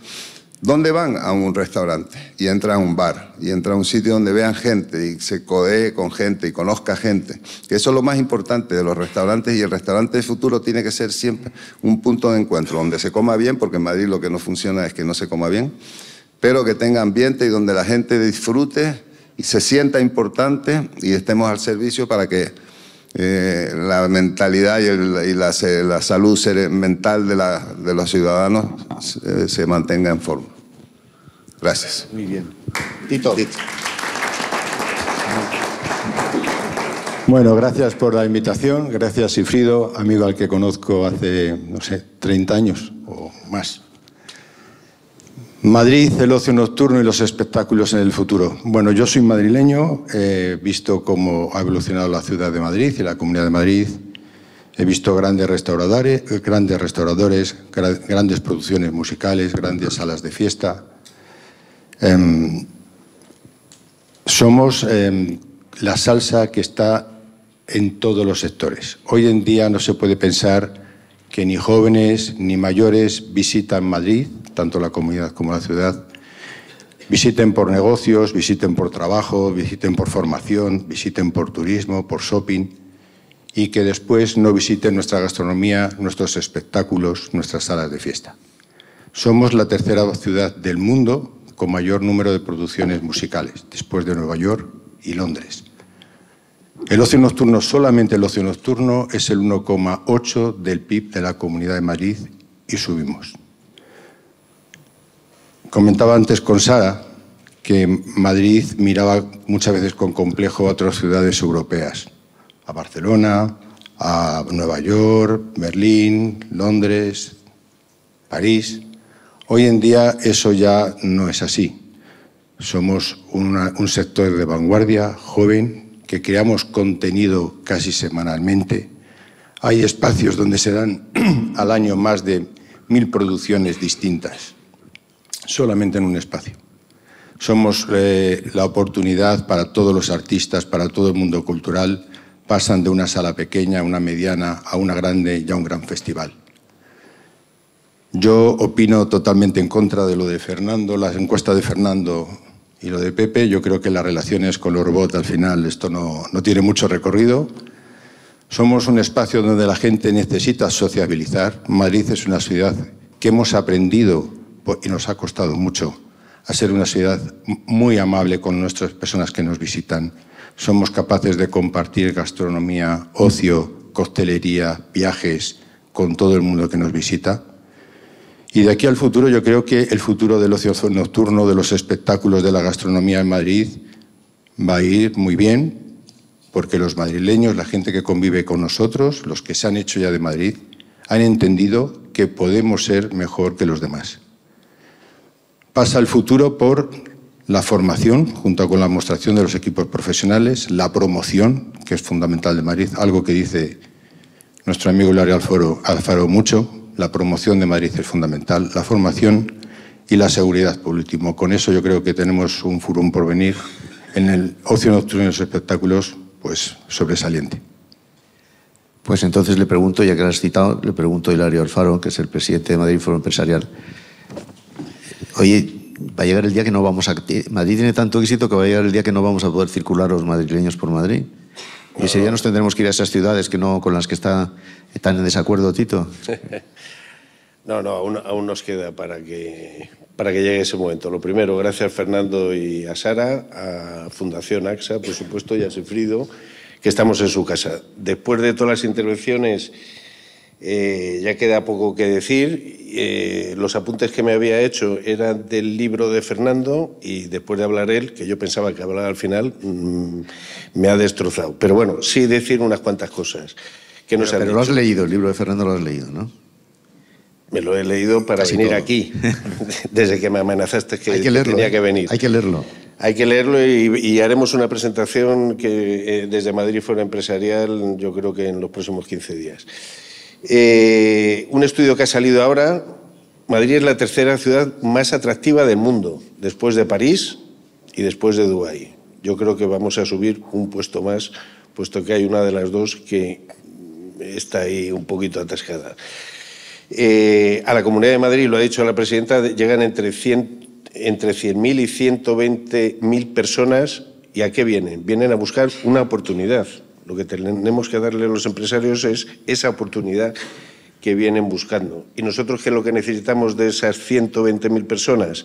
Talento, que aporten talento a la ciudad. Estamos pensando en el Madrid de dentro de 25 años, cómo podemos llegar y competir con esas grandes ciudades, que es Berlín, que es Nueva York, que es París, que es Milán. Pero tenemos que empezar a trabajar ahora. Fernando ha hablado del segundo aeropuerto. ¿Alguien sabe si alguien está trabajando en esa posibilidad del segundo aeropuerto, que es imprescindible para llegar al 2050 en primera división? Sé que la presidenta ha dicho que está en desacuerdo con ese segundo aeropuerto, me lo ha dicho. Bueno, necesitamos políticos que arriesguen y que estén al lado de la sociedad civil que está aquí y está opinando y que yo sepa se han ido. Esa es una carencia que en todos los actos que vamos todos los días pasa siempre lo mismo. Al final, lo mollar es lo que están diciendo aquí profesionales y empresarios que quieren Madrid y que quieren el Madrid del futuro, y los que toman las decisiones pues no están, y es una pena. Necesitamos desde luego ese segundo aeropuerto. París tiene el 30% del PIB de Francia, Madrid se ha dicho que tiene el 20%, luego nos queda 10 puntos ahí para subir. Esos 150, 200 kilómetros alrededor de Madrid los tenemos que comunicar, como bien ha dicho Fernando. Desde luego, de cara al turismo, para competir con esas ciudades necesitamos la tasa Cervantes. ¿Qué es la tasa Cervantes? La aportación que hace el turista a la ciudad que visita.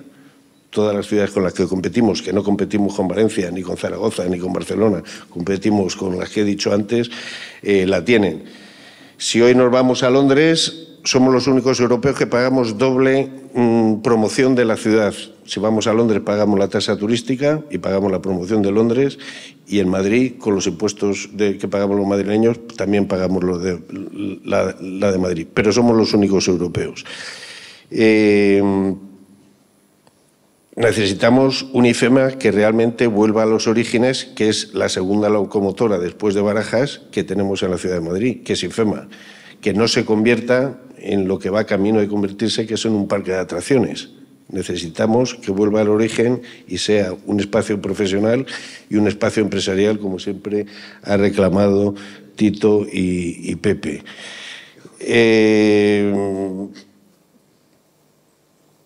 Y hay otra cosa que no hemos tocado. En el 2050 Madrid va a tener la misma temperatura que tiene Marrakech hoy.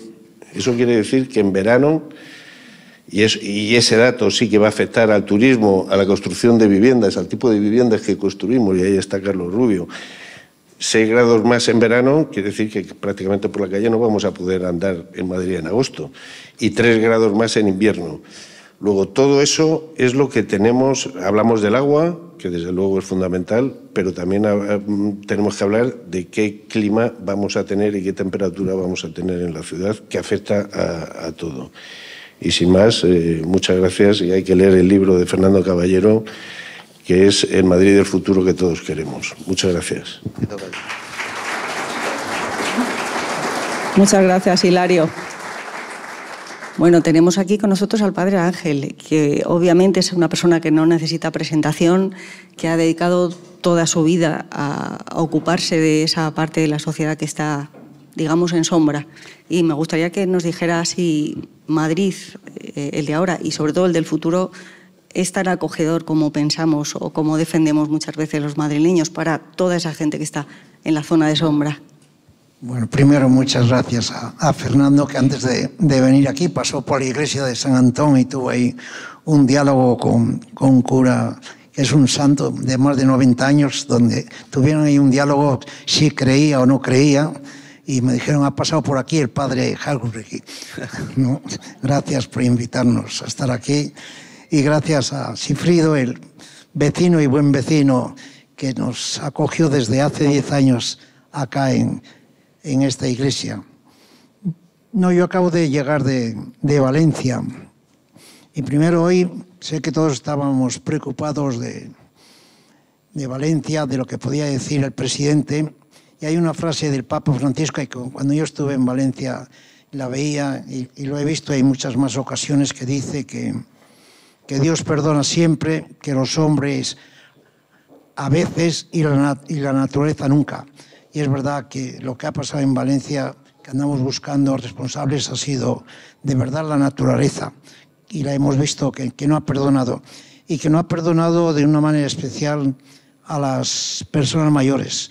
Hoy salía en la prensa que el mayor porcentaje de los muertos eran personas mayores de 60 y 70 años.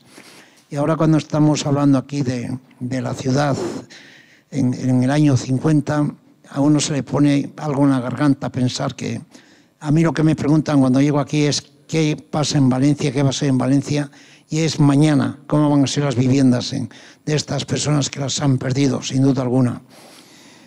Y sobre todo cuando uno piensa en el Madrid futuro, más que en el Madrid futuro, en la sociedad futura, uno piensa en la soledad, uno piensa en esas ciudades que a veces tenemos tantas personas invisibles, que incluso las apartamos, y que incluso cuando vienen a visitar las ciudades desaparecen. Los pobres, los sin hogar y sin techo desaparecen de las ciudades. No sé cómo se arreglan las autoridades, pero sí lo consiguen, que el visitante que llega a Madrid no haya pobres. Madrid es una ciudad en donde hay un porcentaje de personas que duermen en la calle.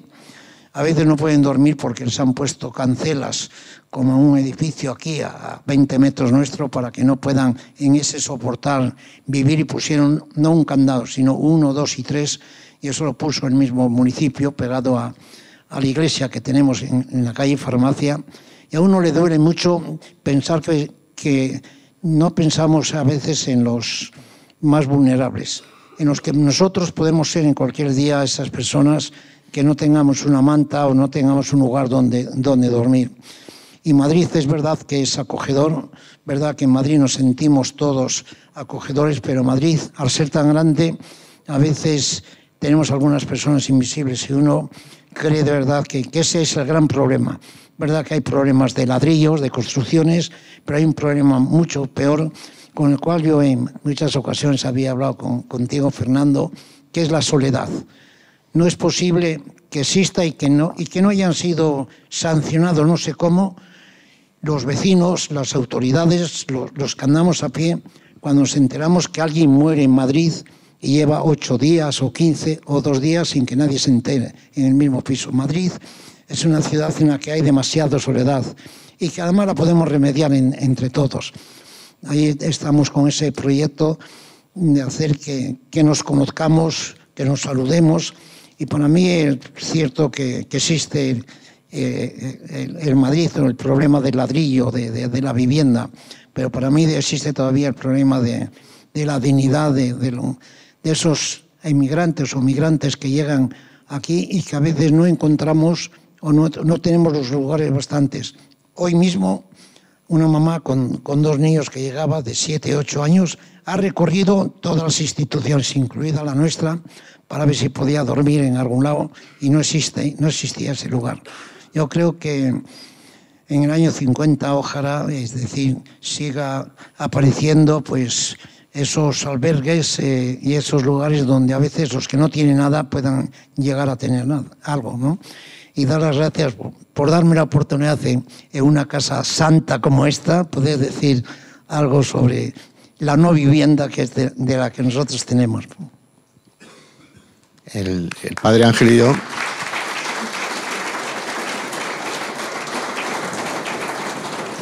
El padre Ángel no quiere hablar de nuestros proyectos conjuntos, pero él y yo teníamos el proyecto de intentar forzar que en España se crease un ministerio de la soledad, como se ha creado en Gran Bretaña y en otros países.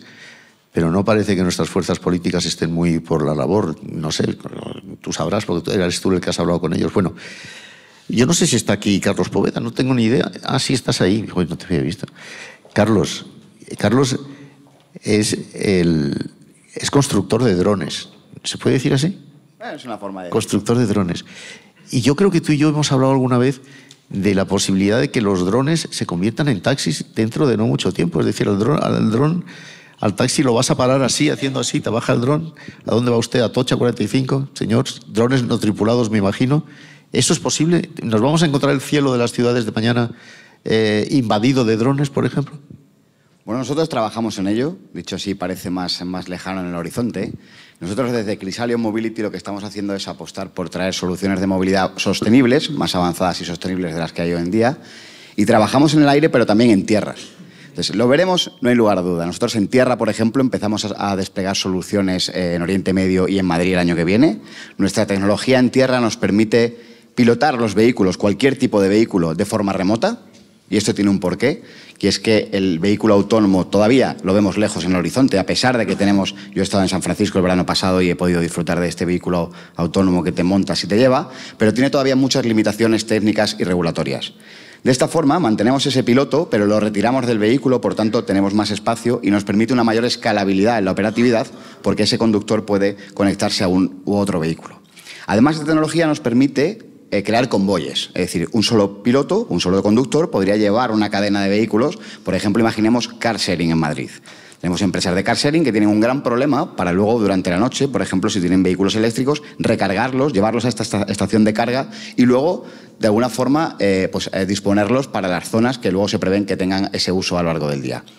Entonces, bueno, esta es la solución que tenemos en tierra, que es algo que veremos ya. Y la solución más romántica, la que nos gusta, que hemos compartido tú y alguna vez, sí, efectivamente, lo veremos. Más que drones, porque en este caso el regulador ya dijo hace unos años que necesitamos un piloto a bordo, tenemos aerotaxis eléctricos. Nosotros estamos desarrollando el aerotaxi eléctrico español. Ahora mismo somos una quincena más o menos de empresas en todo el mundo que tenemos un prototipo en vuelo. Por tanto, desde España, con talento y capital 100% nacional, estamos compitiendo con las grandes empresas aeronáuticas y de automoción del mundo que están embarcados en este proyecto. Y, bueno, pues tras 30 millones invertidos hemos hecho un prototipo prototipo que está en vuelo, estamos trabajando en el segundo y después de 5 o 6 años y otros 400 que nos faltan por gastar, pues tendremos nuestra aeronave certificada y será una realidad. No solamente para mejorar la movilidad en las ciudades, sino también para crear esa conexión las zonas interurbanas. Tengamos en cuenta que esta autonomía, pues estamos hablando de autonomías de unos 130, 150 kilómetros con las baterías que tenemos hoy. Esto mejora. Y además, no solamente hablamos de emisiones de transporte de personas, podemos utilizarlo para sistemas médicos, fuerzas de seguridad de Estado, reparto de logística, etcétera, etcétera. Pero bueno, esto es una realidad. De momento serán pilotados. Para volarlos, pues los pilotos de aviación, como es mi caso, o helicóptero, podremos optar a una formación complementaria para volar este tipo de aeronaves. Y como hemos hablado en alguna ocasión, pues espero que si me dejas que yo sea el piloto, que tú seas uno de los primeros pasajeros que lleve. Yo seré pasajero. Déjame que dé la bienvenida a otro futuro pasajero tuyo, que es el teniente alcalde y concejal de cantidad de cosas importantes, Borja Carabates, ¿verdad? Y todas las concejalías importantes están en tus manos, que es el que va a clausurar esto. Pero primero, Sara, alguien tiene que hablar. Primero vamos a hablar de cultura, que Madrid tiene mucho que decir en este punto, y para eso tenemos aquí a Carlos Chaguaceda, que es el director de comunicación del Museo del Prado, el mejor museo del mundo. Yo lo creo así y seguramente que él está de acuerdo conmigo.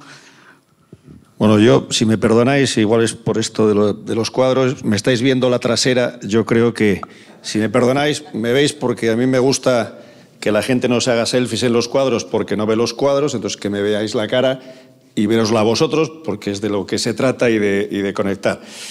Yo no sé si el Museo del Prado es el mejor del mundo. No lo sé, cada uno elige el suyo. Es de los mejores del mundo. Yo creo en la democracia, creo en la libertad, creo en el gusto y también en mantener el equilibrio. Se trata de ser bueno, no mejor que nadie. Y sobre el papel de la cultura, yo creo que fue Felipe II el que estableció la capital en Madrid en 1561 y tenía 3 opciones. Tenía Barcelona, tenía Lisboa, algunos dicen que también Sevilla y finalmente optó por Madrid. Y optó por Madrid básicamente por un concepto geográfico, porque estaba en el centro de su reino peninsular, a igual distancia de los extremos. Y esa centralidad de Madrid es la que hace o la que permite que Madrid sea la puerta de entrada a nuestro país, como ha dicho muy bien la presidenta. Y la cultura lo que aporta es una realidad diferente. La cultura es una razón por la que viajar a un sitio. Yo fui un tiempo breve director de turismo de la Comunidad de Madrid y tenía el despacho en Callao y lo que veía eran turistas que eran felices cuando se sentaban en una terraza. Hay que gente de la hostelería. Entonces la cultura te da una razón para moverte, te da una razón por la cual tú debes visitar a un sitio, te da un sello diferencial. Lo cuento de otra manera, una temporada, parece que es mi vida, no es esto, está aquí Paco Sierra, que trabajamos juntos en Antena 3, José Alfonso de la Fundación AXA, el lunes inauguramos una exposición que patrocinan ellos en el Prado, está Carlos Rubio, que está llevando la ampliación del Museo del Prado, está Fernando Jauregui y Sara, que son amigos, está el Padre Ángel, que consiguió convencerme o convencer al Museo del Prado para que los Sin Techo cenaran en Navidad en el Museo del Prado. No hay un museo en el mundo que haya recibido a los Sin Techo en la cena de Nochebuena, y eso es no mérito del museo, es mérito del Padre Ángel. Y ese es el papel de la cultura, que allá donde toques tengas una conexión con ella. Los cuadros se pintaron por muchas razones y cada uno tendría su porqué, pero nuestro trabajo es hacerlos vivos, es enseñar a la gente que en una sociedad digital no hay nada como la originalidad. Nosotros nos dicen estas cosas de competís con las experiencias inmersivas. Al contrario, cuanto más digital haya, más valioso es la pieza única. Porque si hay una pieza original, única y copiable, pero no imitable, es el Museo del Prado. Y está Tito aquí también y me recordaba una cosa sobre el papel de la cultura. El papel de la cultura no es un papel de las élites, porque lo estaríamos haciendo mal. El papel de la cultura es llegar a todos. Y yo me ocupo, mi conocimiento del arte es bastante limitado, pero tengo la suerte de que el otro día conocí al creador de House, que en una entrevista dijo: yo no sé nada de medicina, sé de contar historias. Pues al Museo del Prado le pasa lo mismo, nos encanta contar historias. Y Tito me recordaba cómo hace años, que yo no lo sabía, una iniciativa del Ayuntamiento, que está aquí Borja, que nos está ayudando mucho en la ampliación, metieron un disc jockey en el museo para animar a los jóvenes. Hoy, el primer sábado de cada mes, gracias a en este caso es el patrocinio de Samsung y de la Comunidad de Madrid, abrimos gratuitamente 3 horas y ponemos un DJ y a nadie le importa. Hemos hecho cosas con Residente, hemos hecho cosas con flamencos y haremos cosas en estas Navidades que espero que os emocionen a todos, porque el papel de la cultura es emocionar, es ser esa capa que todo lo barniza y que hace que un sitio sea irrepetible como lo es Madrid. Muchas gracias. Bueno, hemos llegado al final antes de la clausura, excepto que yo quiero que oigáis un testimonio. Quiero que oigáis el testimonio de alguien que fue concejal del PSOE hace unos años y que ha sido, cuando yo trabajaba en la ONCE, pues trabajábamos muy codo a codo con la supresión de las barreras. Carmen Sánchez Carazo, cuéntanos solamente ese mensaje de solidaridad que el Padre Ángel también nos ha mandado y que yo quiero que terminemos con un mensaje de solidaridad antes de que Borja Caravantes nos clausure. Bueno, muchas gracias. Pero brevemente, eso sí, porque se nos va acercando la hora de la comida. Yo estuve concejala desde el 2003 al 2015 y en el Ayuntamiento de Madrid, yo estaba en el PSOE, pero se hizo el gobierno del PP muchos avances en la eliminación de las barreras. Si hay barreras ya desde la casa, no puede salir la gente a la calle. Hay que eliminar las barreras para que la gente pueda incluirse en la sociedad. Todos tenemos derecho a participar en la sociedad y si ya desde la casa hay barreras no se puede salir. Luego, transporte público, por ejemplo, yo sé que se está haciendo un esfuerzo, pero falta mucho por hacer. En la línea 7, por ejemplo, en Canal y en Islas Filipinas hay ascensor, pero en Avenida Baviera no hay ascensor, cuando hay tantísimas personas en esa zona viviendo. Eso hay que tenerlo en cuenta. Centros educativos en las universidades, la primera persona que visité fue al decano de la Facultad de Medicina, porque yo soy médico, para decirle que había que poner rampas, había que poner barandillas. Las universidades tienen menos barreras, pero quedan todavía muchas barreras en centros educativos, en centros de formación. Y luego ya vamos al ocio. A mí me ha gustado mucho que estén aquí, porque yo creo que el ocio es una parte también de un derecho de todas las personas y también de las personas con discapacidad. Y somos muchos, porque las personas, según se va envejeciendo, como en Ley de Vida, pues entre más discapacitados hay, es que hay más personas viviendo con una edad alta. Entonces, yo les pido, me ha gustado mucho la intervención de Pepe, pero hay que tener en cuenta las entradas y salidas y los accesos. Cuestan igual. Se hacen reformas, se crean nuevos restaurantes, salas de fiesta, que tenemos derecho a ir a salas de fiesta, sitios de ocio, todos ellos. El Museo del Prado está bastante bien de barreras arquitectónicas, pero muchos centros de ocio donde tenemos derecho a vivir el ocio y compartir, como se ha dicho, pues a todos nos gusta ir al restaurante y compartir. Y realmente es muy complicado y cuesta lo mismo. En un local de Cea Bermúdez, pues yo vivo cerca, estaban haciendo una obra y estaban creando un peldaño. Y yo les dije, mire, llamé al jefe de obra y le expliqué, mire, si lo hace ahora con una rampa, además en este barrio hay muchas personas mayores. Bueno, pues es el centro de personas con andadores, con sillas de ruedas, con bastones, que somos muchas. Entonces, hasta por egoísmo propio, hay que fomentar que podamos entrar todos en todos los sitios y que todos podamos tener todos los derechos. Y yo agradezco mucho el haber podido expresar en este foro. Muchas gracias.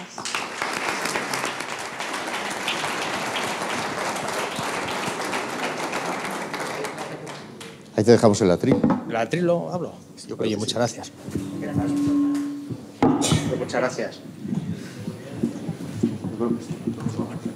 Oye, pues muchas gracias, Fernando. Muchísimas gracias, Sara. Muchas gracias a todos. La verdad es que Yo sí iba a ser breve, Fernando, porque estoy en el peor lugar posible, que es entre las brillantes intervenciones que habéis tenido y su almuerzo, con lo cual voy a intentar ser lo más breve posible para dirigiros unas palabras brevemente y sobre todo para dar por clausurado esta jornada. Muchísimas gracias, Jauregui, por invitarme, a Periodismo 2030 por la organización, al decano del Colegio de Arquitectos también por acogernos siempre y ser tan buen anfitrión en todas las jornadas que tienen que ver sobre el urbanismo, que tienen que ver sobre el futuro de la ciudad, que es en el fondo lo que nos convoca en el día de hoy. Y yo muy brevemente quiero dirigirme a vosotros para explicaros cómo vemos desde el Ayuntamiento de Madrid el futuro de nuestra ciudad, el futuro que debemos construir absolutamente entre todos. Y por eso yo creo que esta jornada, que habla precisamente del futuro, de la planificación urbanística y del fondo de los retos que tenemos que asumir, es en el fondo claramente lo que mejor significa desde el Ayuntamiento de Madrid. Primero, que queremos construir nuestra ciudad con todos, que tenemos que contar con la opinión de todos aquellos que se sienten interpelados por el futuro de nuestra ciudad. Nosotros queremos un Madrid que sea innovador, queremos un Madrid que sea equilibrado y queremos un Madrid que sea sostenible. Queremos un Madrid que sea innovador porque tenemos que ser la referencia, tenemos que ser el banco de pruebas de todo aquel que venga a innovar, a todo aquel que venga a aportar. Tenemos que ser innovador porque tenemos que darnos soluciones innovadoras para los retos del futuro, que tienen que ver con la transformación del espacio público, que tienen que ver con las oportunidades de la vivienda y que tienen que ver, como decía antes, con la sostenibilidad. Por tanto, innovación. En segundo lugar, tenemos que tener un Madrid equilibrado entre los nuevos desarrollos que tienen que generar suelo suficiente, pero también con el Madrid más consolidado. Por tanto, entre lo nuevo y lo antiguo, y de tal manera que también tengamos un instrumento para proteger nuestro inmenso patrimonio histórico. Y, por tanto, equilibrado urbanísticamente, también equilibrado socialmente, porque los instrumentos del planeamiento, el urbanismo, también nos permite corregir los desequilibrios que pudiera existir en la ciudad de Madrid. Y también queremos un Madrid sostenible en el concepto más amplio de la sostenibilidad. Por supuesto, también desde la sostenibilidad ambiental, además de actualidad como consecuencia de los sucesos de Valencia tan tremendos y tan dolorosos para todos, porque tenemos que tener ciudades sostenibles que nos permitan adaptarnos también a esta nueva transformación y a este nuevo reto del cambio climático. Pero también tenemos que tener ciudades sostenibles socialmente, como hablaba antes el padre Ángel, o habláis alguno de vosotros, porque en esta ciudad que está viviendo su mejor momento no podemos dejar a nadie atrás. Y por tanto, la administración, el ayuntamiento, tiene que ser también la administración que acompañe a nuestras familias, que acompañe a las empresas hacia esos retos que tienen el futuro y, por tanto, sostenible socialmente. Pero también tiene que ser sostenible económicamente, porque podemos entretenernos, podemos trabajar y podemos ilusionarnos con un Madrid del futuro, dibujarlo en nuestros despachos, pero tiene que tener una plasmación física, tiene que tener una realidad, tiene que tener una viabilidad económica y financieramente y, por tanto, tiene que ser también sostenible económicamente. En definitiva, estas tres palabras son las que desde el Ayuntamiento entendemos que tenemos que construir, o mejor dicho, consolidar este extraordinario momento que está viviendo la ciudad de Madrid. La innovación, el equilibrio entre lo nuevo y lo viejo y la sostenibilidad en el concepto más amplio. Porque queremos que Madrid, que está viviendo hoy su mejor momento, consolide este extraordinario momento y, por tanto, siga siendo la mejor ciudad para vivir, para visitar y para invertir. Y para eso tenemos que dar espacio a la sociedad civil, tenemos que dar espacio a la iniciativa social, tenemos que dar espacio, como decía antes, a todo aquel que se siente interpelado por asumir, por enfrentarse a los retos que tiene Madrid del futuro, que desde luego son los que se han debatido aquí hoy. Y que desde luego agradezco, insisto, estos espacios colaborativos donde permitís que esté la Administración, pero lo que es mucho más importante, está la sociedad civil para poner de manifiesto estos retos y, sobre todo, para aportar las soluciones al mismo. Así que creo que he cumplido, Fernando, con la brevedad, pero sobre todo tengo que dar por clausuradas estas jornadas. Muchísimas gracias por contar conmigo, por contar siempre con el Ayuntamiento de Madrid y al decano, por supuesto, por recibirnos tanto, siempre con tanto cariño y con tanta disposición. Muchísimas gracias a todos ustedes.